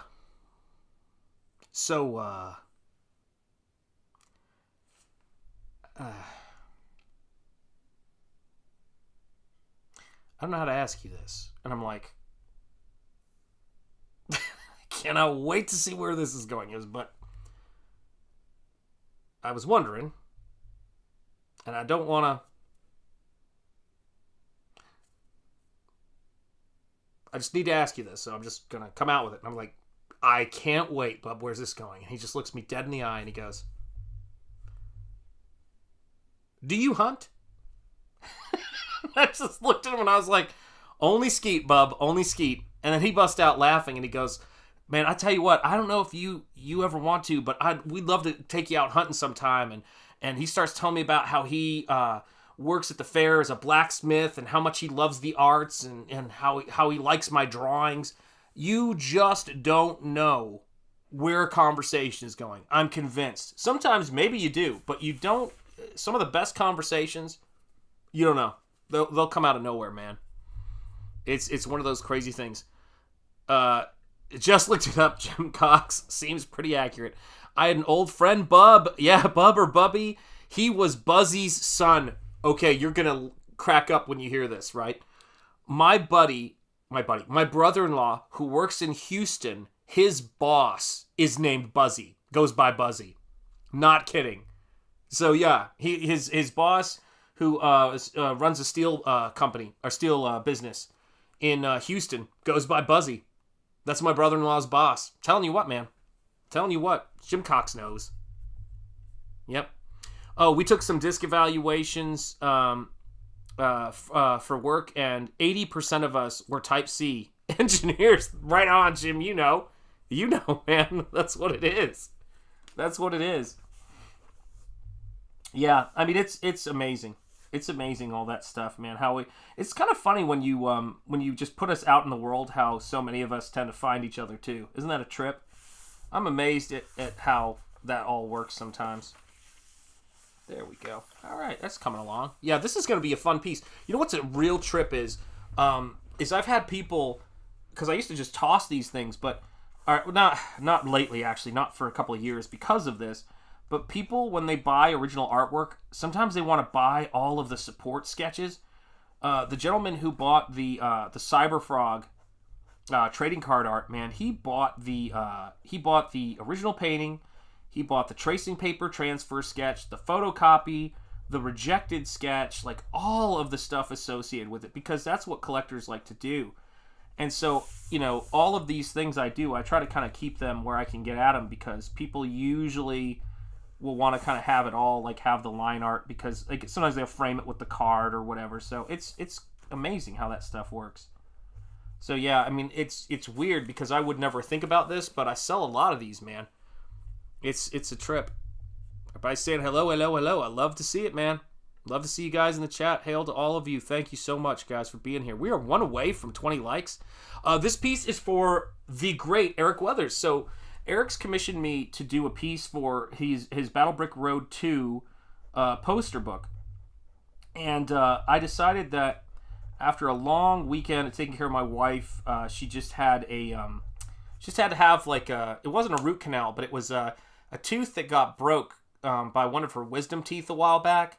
And she had to have the tooth removed because it got infected. So she had to get she had to get the whole tooth removed. Then she had to get a bone graft or whatever for it. And she's like, so frustrating because her teeth are great except for that one that got cracked by the wisdom tooth. So I've been taking care of her all weekend, and which is great. Love taking care of my wife. And but was working on Mike's painting, working on all this stuff. And it was a very productive weekend.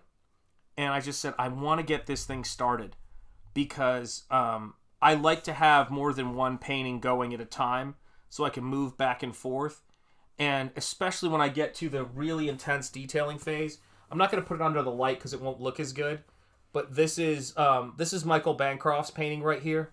Actually, let me do this. Hang on a sec, guys. Let me do this. I apologize for the scale here. There we go. So this is Michael Bancroft's painting right here for the Lucent. And this thing is just sick, man. It is absolutely bonkers. And it's one of the most complicated things I've done, but I'm in that sort of glide path of doing all the finishing work on it. And the thing about it is when you get to the finishing stage, sometimes you kind of can zero in too much, and you need to have a piece that you're starting so you can do a little bit of a step back on it. Does that make sense, Jim? It's like you gotta have a piece that kind of gets you to zoom out a little bit because you can get too into the detail, man. Awesome One says, before 2020, I probably never talked to anyone much. Now I'm talking to people all over the world because of YouTube. It's exciting. Agreed, Awesome One, 100%, man. Yeah, YouTube is a great platform for meeting people. Sent that work through Puzzle Express to get to Bancroft. Yes, there you go. Yeah, sent that work through Puzzle Express. I get what you're saying. Yeah, and I mean that's the fun thing for me, right? And the same thing goes with the Eric Weathers piece, man.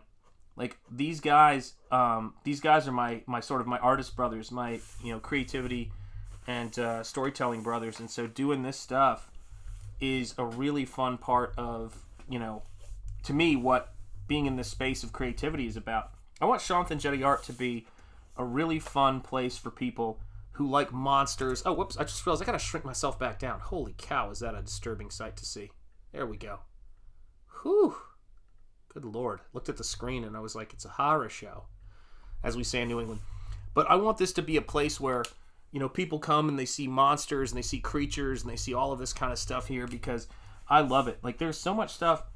It's hard to know what to do sometimes and navigate. Like, one thing I definitely want to do is I want to actually paint the wall behind me and get I want to get like a nice gray back there, a medium gray, and I want to actually put some time into my workspace.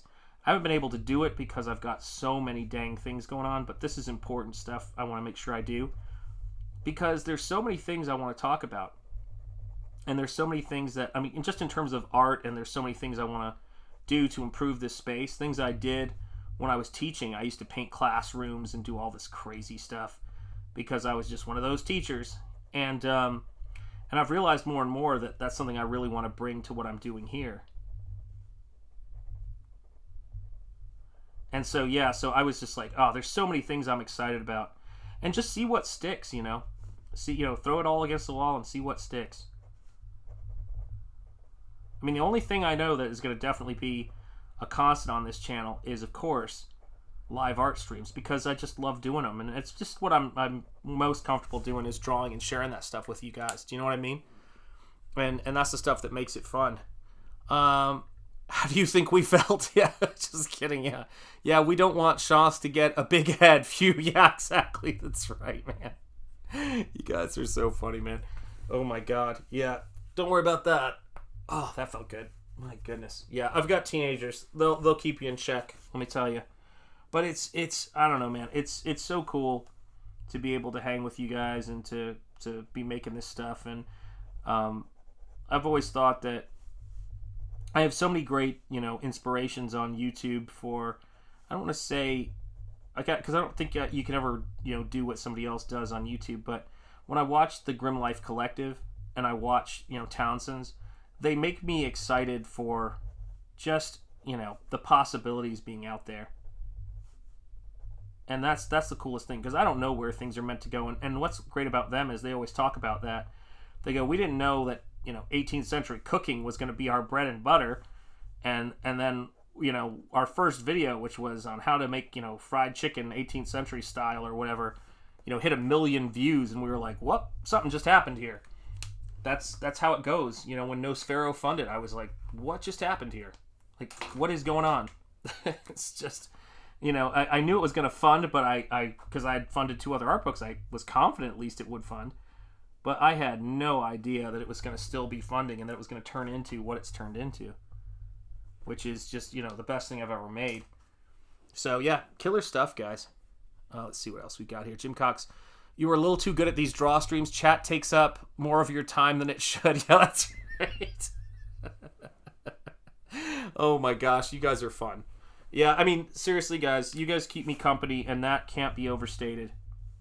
It's nice to have company when you're doing this, because it's a very it's a very isolating kind of job, because you have to just sit your fanny down and draw, and you don't always, how do I put this, I've got to force myself to stream sometimes, and sometimes I'll say, well, is this a really good time to be doing this? Is this a really good time to be streaming? And I'll just say, well, can I stream? Then just do it. Just do it. Just get out there and put it all together. And so I have my thumbnail, layout that I have, and I just go, you know, is there ever a bad time? Like, I guess the biggest thing that would stop me from streaming is always ask myself, am I ready to go put some positive energy out there? Like, am I ready to go and do that? Because that's really important to me, man. It's so important, you know. Case closed. You guys are killing me.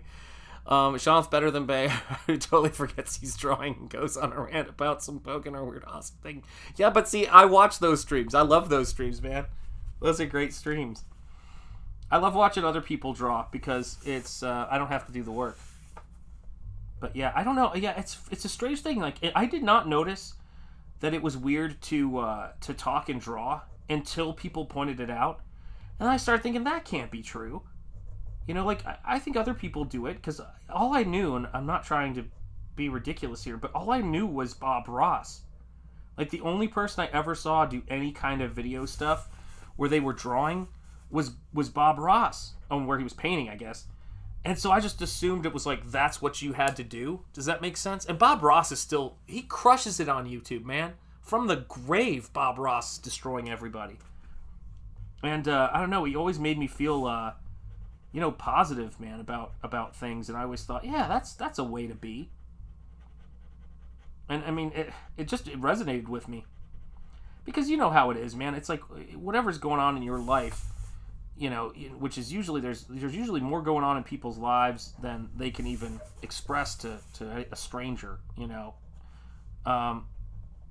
But Bob Ross is always something that you can sort of put on and you just be like, okay, man, this is a pretty, I'm feeling better. I'm feeling good about things. And I've always been impressed by that. And so it really spoke to me, because I think that I was watching Bob Ross at a time when I was really, you know, wanting something like that, wanting something positive, and I'm very grateful for it, man. Grateful for what he did, you know, with his life. A terrific dude, man. Let me ask, what's the purpose of the transfer paper? I've seen Joe Jusko use that when he paints. Well, okay, so the purpose of the transfer paper is, when I do my thumbnail sketches, they're small, so they're going to be about this big. Whoops, can't see my hands on here. They're going to be about this big, right? So they're going to be in there. And when I go and I want to go put it onto a 12 by 18 piece of paper, piece of board, things can move if I try to do it by eye, or if I had an opaque projector, I guess I could project it down. So the purpose of this is both to refine the drawing a little bit, get some more of that drawing energy in there, and at the same time to make sure that the composition holds up. Especially because I'm making this with these kind of weird tendrils there. I'm making a reference to Oz, so I've got kind of like an O and a Z, and the composition is really really balanced. So it allows me to keep the composition when I go to paint. You know, yeah, Bob Ross is the man. When I go to paint, it allows me to keep the composition and also keep the energy. So, like, you know, you've got this little Icarus, like, you know, chimp that has been, you know, taken out by her. You've got the clip that she's dropping that is in this very kind of particular sort of place.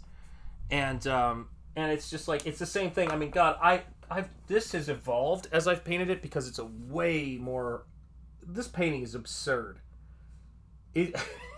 Sorry, Michael. This painting is absurd, and it has to stop. But this painting is so freaking complicated. It is just ridiculous. And I look at this painting all the time, and in addition to thinking, what was I thinking when I designed that composition? Like, I should have just done a portrait of Ella, don't you think? Sorry, guys. My nose has been, like, allergies have been bad today. But I should have just put, like, done a painting of a portrait of Ella and just called it a day. But this is the painting that came to my mind. This is the painting that popped into my head, and it had to be painted. That's it. You know? Accurate. There you go. Yeah, Bob Ross is all about it, man. Bob Ross is the man. But you know what I mean? It's like, when I do stuff for my friends, I'm like, I've got to love it, and I've got to help, like, them. And also, you know, these paintings in a lot of ways are something that, you know, that I leave behind, that my kids can look at, and they can kind of go like, oh, that's cool. Look, my dad made this kind of thing. You know what I'm saying? And I want it to be stuff that I'm proud of, and that is fun and playful, and has all those qualities that you know, that are important to me, and it's cool to see them react to it, and like I get to tell them the story of this stuff, and and it's great, and they notice little things in it too, which is nice. So that's been a fun part of doing this stuff, is doing work for folks like Eric and Michael. But like my daughter and my wife in particular, like they love the Lucent painting, which is great because they're kind of a little bit of the target audience in some ways. Like I want it to be something that is really beautiful. Like they both like Hayao Miyazaki films and things like that, and it's got that kind of European sort of vibe to it, like a lot of Miyazaki's films do.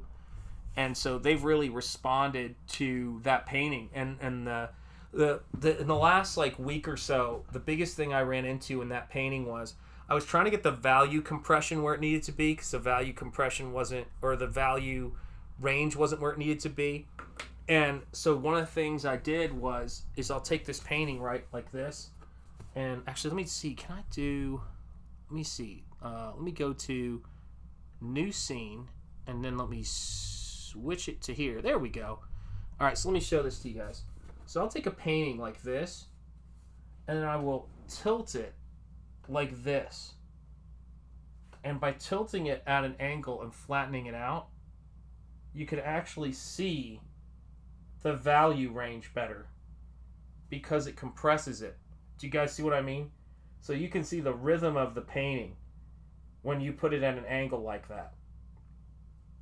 And that's one of the big things that I've been doing as I work on this painting, so that when this painting, is presented to you like this, you start to really get to see what it's about. You get to see like this image is gonna hit you. It's just gonna be like, that works. That's how it comes together, man. And when you see, and it's funny because they're very different pieces, but it's the same strategy I used when I was painting Razor Fist piece.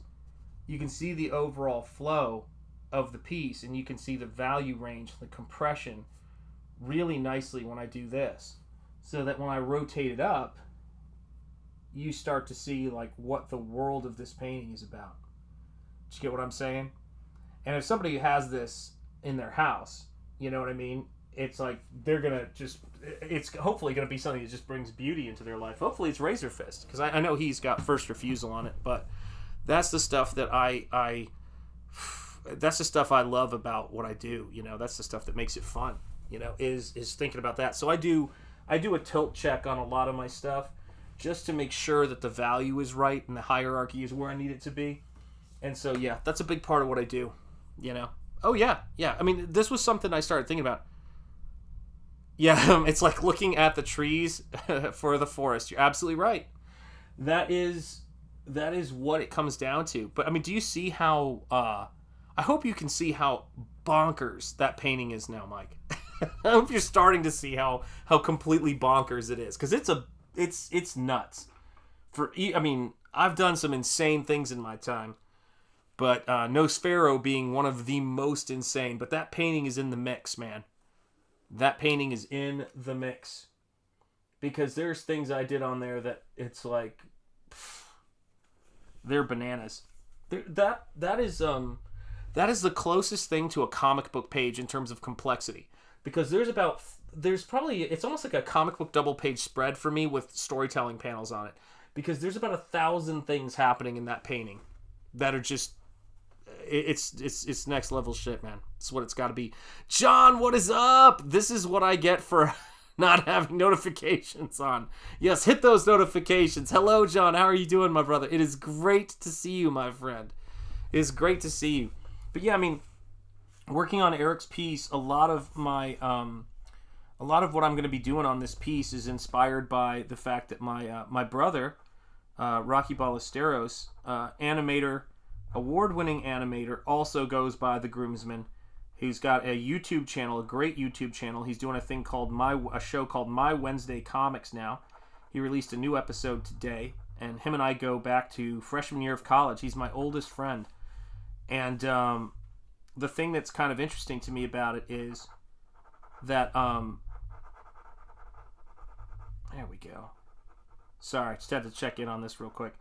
But the thing that's like so cool about that stuff is it's like I get to watch, you know, different people doing their work. I get to watch all these people. We're all getting a glimpse at your insanity. Thank you, Michael. Well, you've had more than a glimpse, my friend. You've had more than a glimpse. Be right back. All right, John, we're gonna see you in a second, man. And that's really what it is. Oh, there we go. But yeah, he's doing some crazy stuff with animation, and he's got an amazing animation career. He's worked on Happy Tree Friends with Ken Navarro. He's worked on all kinds of different things. He's seen all of the, you know, insanity / idiocy of the industry, and he's also just seen all of the creativity. He's one of the most positive people when it comes to other people's work you will ever meet. And I've often said about my brother, I said, if I could make him half as positive about his excellent work as he is about other people's work, then I'd be thrilled with that. Because that is really one of the things that I think a lot of people sort of struggle with when it comes to work, man. I finally found it. There you go. Awesome one is here. Awesome is in the house. All I do is chill Bob Ross. There you go, man. Bob Ross is the man. Never forget it, guys. He is still undefeated on YouTube. That man is still crushing it in the afterlife. That's all I have to say. Recognize Bob Ross. Yeah, Dan is doing some great stuff on his channel, man. Dan has been really doing some amazing educational stuff. If you're not following Grosse Point Dank, man, Dan the Flawless Lawless, make sure you do, kids. Make sure you check that stuff out, because Dan is doing some really killer stuff. And another one of those people I'm really glad to have met. The Dan Shanth connection is freaking insane, though. I will tell you that right now. It is insane. Okay? During the happiest years of my childhood, which was about 3 or 4 years, living on the street, 2228 Hampton Road in Grosse Pointe Woods. At the same time I was there, Dan Lawless was living 2 blocks over and was delivering newspapers to my house as a teenager when I was like in 1st and 2nd grade. That is mind-bending. I have never met anybody from there in my life. So, Shanth, once this step is finished, how is this transferred onto a final canvas board? Okay, great question, Paul Sarts. What I do is I'm going to use pan pastels. It's actually a type of media and a brand. These people invented it. They trademarked it, so it is an actual invention. And it looks like little makeup things, like for whatever you call it. I don't know. I don't know a lot about makeup, but it's like what do you call it? Those big things they put on their face, the ladies. These little circles. And it comes with these little sponges, and you can take it and you basically wipe this pastel stuff, but it doesn't smear very easily, and it doesn't get in your lungs. It's not really like that at all. It actually stays on the paper really well. And I smear it on the back of this tracing paper, and then I lay this tracing paper down, and one of the reasons I'm doing it in red is so that I can go back over it with black once I've coated the back with sepia pan pastel, and it will transfer so as I go over the red and make it black, I'll know I've covered that area. So this is why I'm not tracing it in black. And it will transfer it onto the board, and it's also really erasable. So it's great. It's even better than graphite transfer paper, I've found. So yeah, it's a great way of working for anybody who's looking to transfer things. I'd say the hardest part of it is getting the enlargement, done, which is what, you've got right here. And let me see here. Okay, I was working on this dude right here. I also want to work on this guy a little bit here.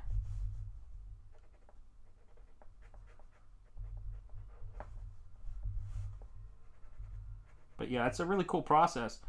And I learned about it watching a video on what pan pastels were. So there was an artist who does very realistic portraits, and he uses pan pastels for his underdrawings and sketches. So that's how I found out about the product. And I was like, well, this is kind of interesting. And then when they were explaining what it did, I was like, and they think maybe somebody said it was great for transfer paper. It could be used for transfer paper. And I've always, I don't know, I've never really liked having to get transfer paper. I've never liked using charcoal or whatever some of the things were that we used to use, because they just get everywhere. And I thought, well, maybe that stuff would work great for it. And once I started using it, I haven't looked back, guys. It's been great, man. It's been a great thing to use, you know? Oh, yeah, it's really cool. Oh, you know what I want to show you guys? Let me see if I can find this. I don't know if this is going to work, but let me see here. Find, what was it called? Maybe I have it on here. I don't have it on here. Hang on a second here. I want to see if I can find this for you guys, because I don't think I've ever shown this on stream, and I've always wanted to. So one of my, I have many Michaels in my life, thank God. But one of my really good friends, Michael King, who is the Choice Voice, for those of you guys who don't know. He has a channel, and he talks about movies and culture. He's a terrific guy. And where is it? Where is it? Is it in this folder? Let me see if I can find it. Hang on. I really want to find this because it's really cool. But he makes Star Trek fan films. And let me see if I can find it. Oh, you know what I bet it's under? Hold on a second here. I bet it's under. I better have it, because otherwise I'm going to be worried. That's not good. Hang on. Oh, man, that would be terrible if I don't have this somewhere. All right, one more try. I don't care if this is dead air. I've got to show this to you guys because it's fun. Or at least it's fun to me anyway.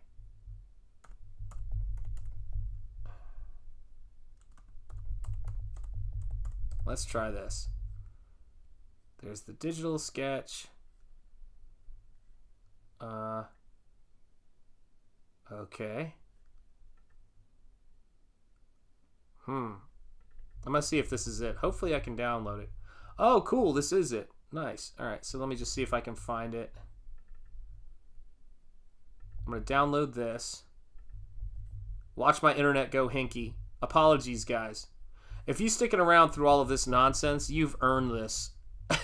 You've earned this video here. Let me see here. Or this, not video, this thing. Gonna open this up. Oh man, I move at the speed of stop. Alright, so I'm gonna open this thing up and see if this works. Very cool. Okay, so for my friend Mike, let me see if I can find this here. And there's a new scene. I want to go to, where is my Adobe thing here? Let's see if this works. I don't need the audio system. So let's see here. Okay, cool. Maybe you guys can see this. I don't know if you can. But this right here is a poster I did for my friend. Let me get off of that particular thing so it's not there. This is a poster that I did for my friend for his fan film, Starship Valiant Animals.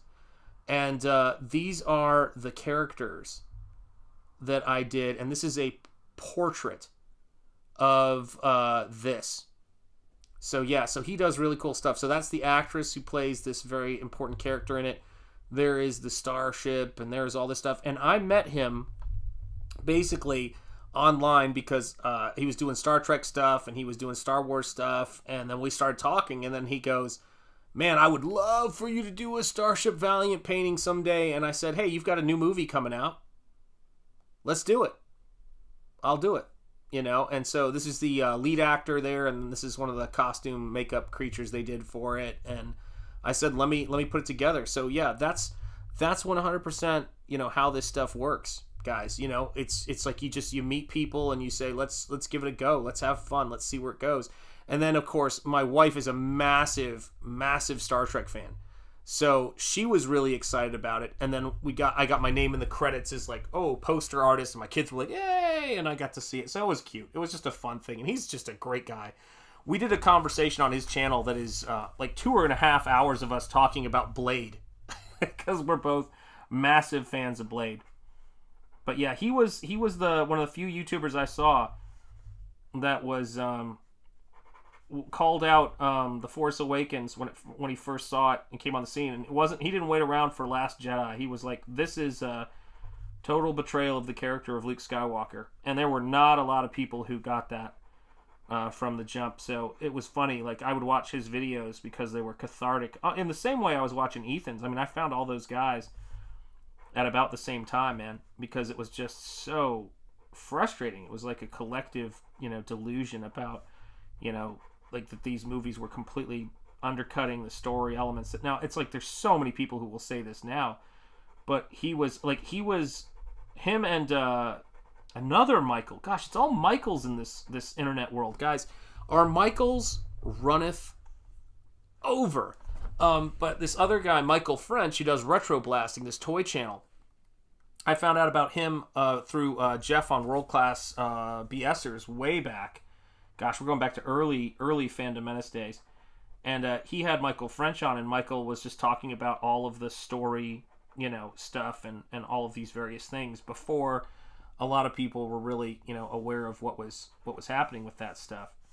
And yeah, it's been a really crazy journey because again, it's like you have these meetings with people, and they could be about whatever they're about, but if that's all they're about, if they're just about that kind of stuff, friendships don't really happen, and just it's turned into a conversation about our interests that we shared, and that's how it works, man.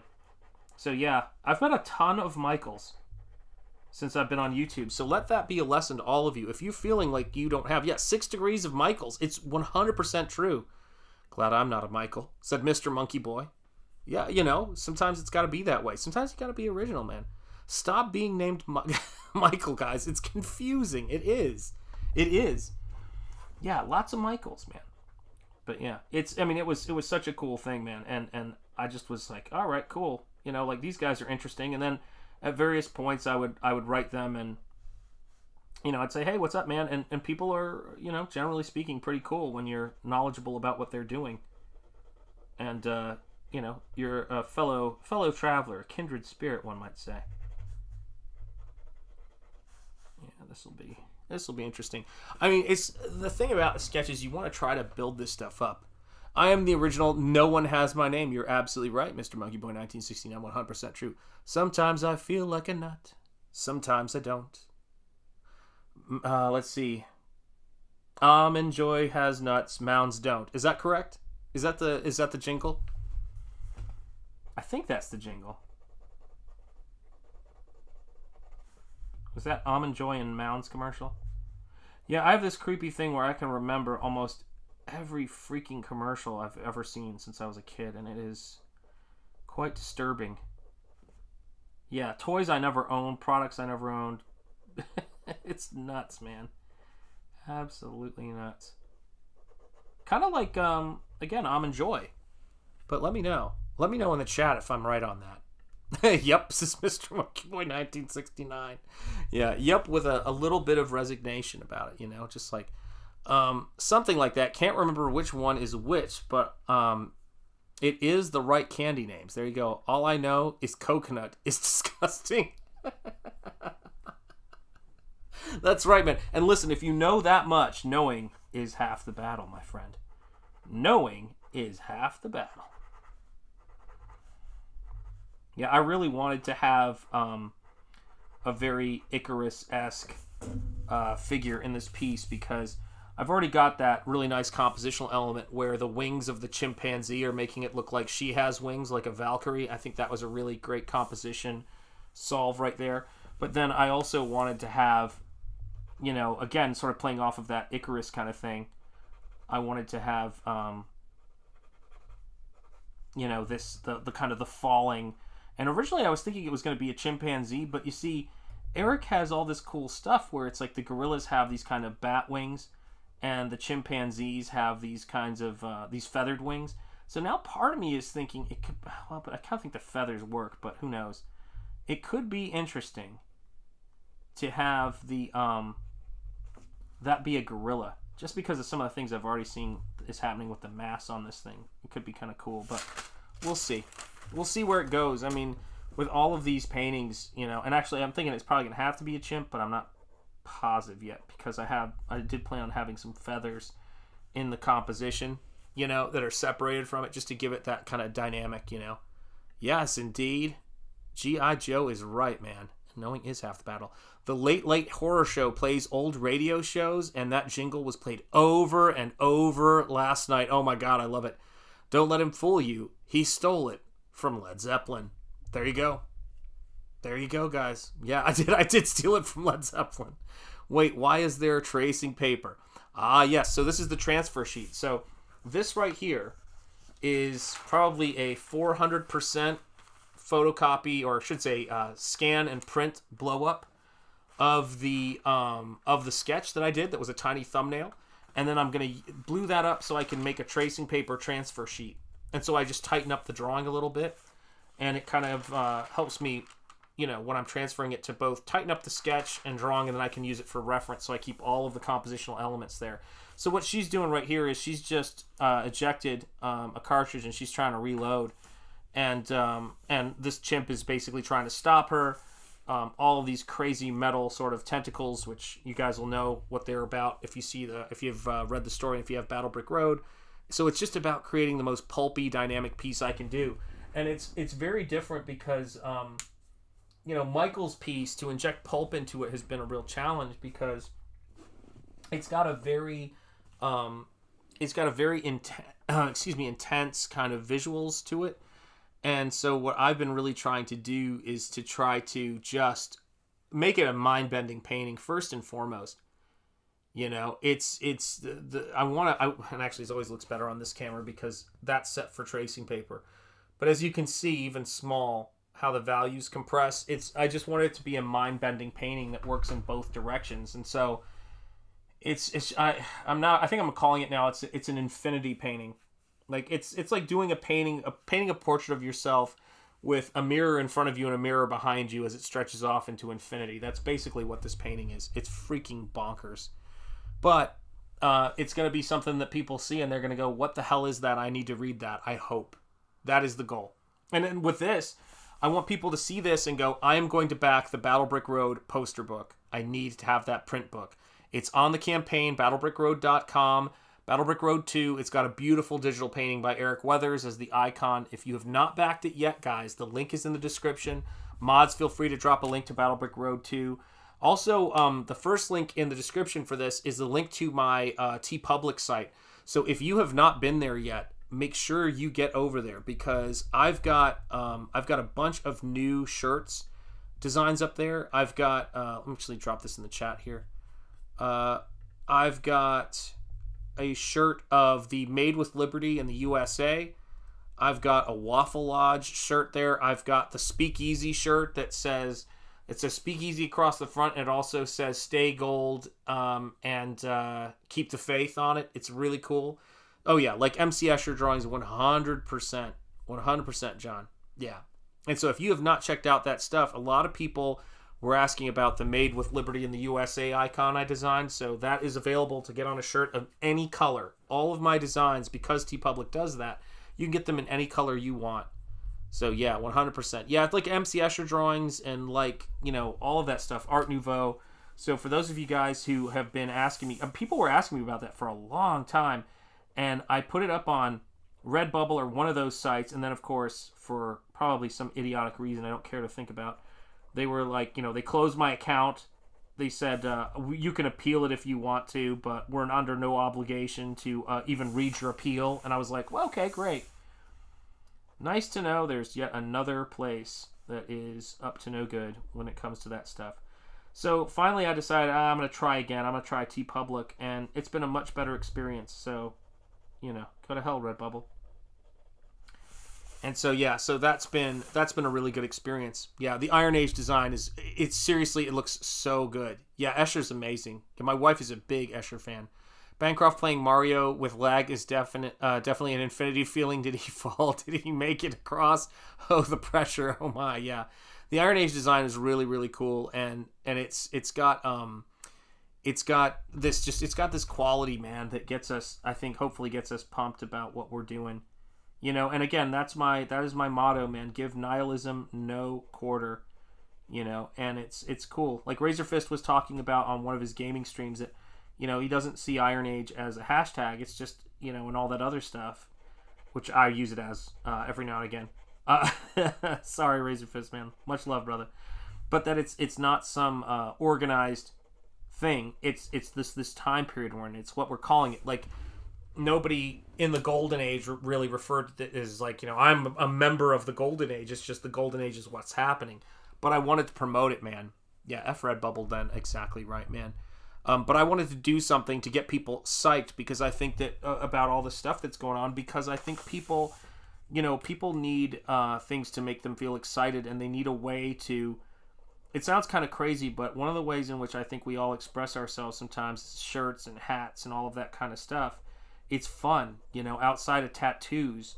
That's how people kind of show the stuff they love, whether it's a sports team or anything else. And so it just seemed to me like designing an Iron Age logo would be really, really cool. For not a logo, but I should say an Iron Age design, like an Art Nouveau kind of design. And so that's why I did it, and it just, people started buying it, and they were really excited about it. So thank you to everybody who's bought it. It looks great. I bought it, so I have a shirt with that on it, and it looks really great. It held up after its first wash, which is nice. And then I also got the Waffle Lodge one, of course, because, how could I not? And yeah, man, it's crazy. I'd share Culture Casino's new OMG, the Cog merch page, but I'd feel dirty. Yeah, it happens. It happens. Evil prevails when you take the black pill. 100%. And people need, Paul's Art's agreeing, man. People need things like that get them excited. You know what I mean? Made with Liberty in the USA. What's this about? This is about this guy I know. I hang out on his streams, and you should hang out on the streams too. Do you know what I mean? Like, you should come and you should buy some of this stuff. If you don't like this garbage that's going on, buy some stuff, and it makes you feel empowered. I mean, I've got like 4 Comicsgate, hat beanies over here. And I, gave one to my son. And I'm like, when people are wearing these out, people are going to hear about this stuff, and they're going to get excited. And I think it's the t-shirts, the hats, the stickers. You can get stickers of every one of my designs. So the cool thing is, when you put something on TeePublic, you can get stickers, magnets, pillows, sweatshirts, long sleeve shirts, and you can pick any color ground you want to put it on. The shirt you see there is the color I picked for the standard color people would see when they come there. But you can put it on any color. It's crazy, man. And I love that stuff, man. Love that stuff. Yep. Buy my merch, America. That's right. 100%. Yes, trying to get you and Gothics to collab, Shanth. You share a state. No kidding. Both of you are inspired. Oh, that's so great, John. I'm so glad to hear that. Yeah, it's a bummer about crypto fashion. It is. And that's why I always say, man, we got to just pick ourselves up, dust ourselves off, and get to work, right? And make this stuff happen. And rest in peace, by the way, to the gentleman who was running Crypto Fashion. I was very, very sad to hear about that. Much love to his family, and much gratitude for all of the work that he did for folks in CG, man. Really was a great dude for doing that. And I'll always remember his contributions that he made. So thank you guys for being here during the initial sort of breakdown of this piece and getting it transferred on tracing paper. Doing this stream and putting this together has really helped me to wrap this weekend up on another sort of high note. It was a very productive day working on the Lucent painting, organizing addresses, all of that stuff. And I'm so grateful for you guys who are channel members, who have been here, been supporting the channel. Thank you guys for continuing to do so. For all of you guys who've sent super chats, we appreciate it. This, my family and I really appreciate it. Yeah, there's a 40% off discount for the next 48 hours. Buy Sean's merch. Yes, there is. Good catch. Awesome one. I appreciate it, man. And yes, thank you, chat, as well. I really appreciate it, and you're very welcome, John. I will see you guys soon. I'm going to play the credits. Some of you guys, don't worry, you're still going to be on there because I haven't had a chance to update it with who's currently channel members. But I appreciate you guys so much, channel members. I hope you guys had a fun time with this stuff, and I hope you guys enjoy seeing the artwork. Let's keep getting the word out there. The channel keeps growing step by step by step. Let's get this to 2K. Let's get more eyeballs on here. If people like positivity, I'm hoping to do a bunch of streams this week. I got to take some people to the doctor in my family this week, but I intend to stream. Rest assured. I hope to stream tomorrow. My God, it's got to happen. And yes, happy Thanksgiving for all of you guys who I don't see before then. I'm loving this. I love Thanksgiving. I love what it's about. And I'm thankful for all of you guys. That's going to be something I'm thankful for on Thanksgiving. So take care, everybody. Much love. As I always say, speak easy, stay gold, keep the faith. And because it's what my name means, and it's essential to say, peace to all of you guys. Take care, and I will see you guys soon for another stream and with more videos. Much love.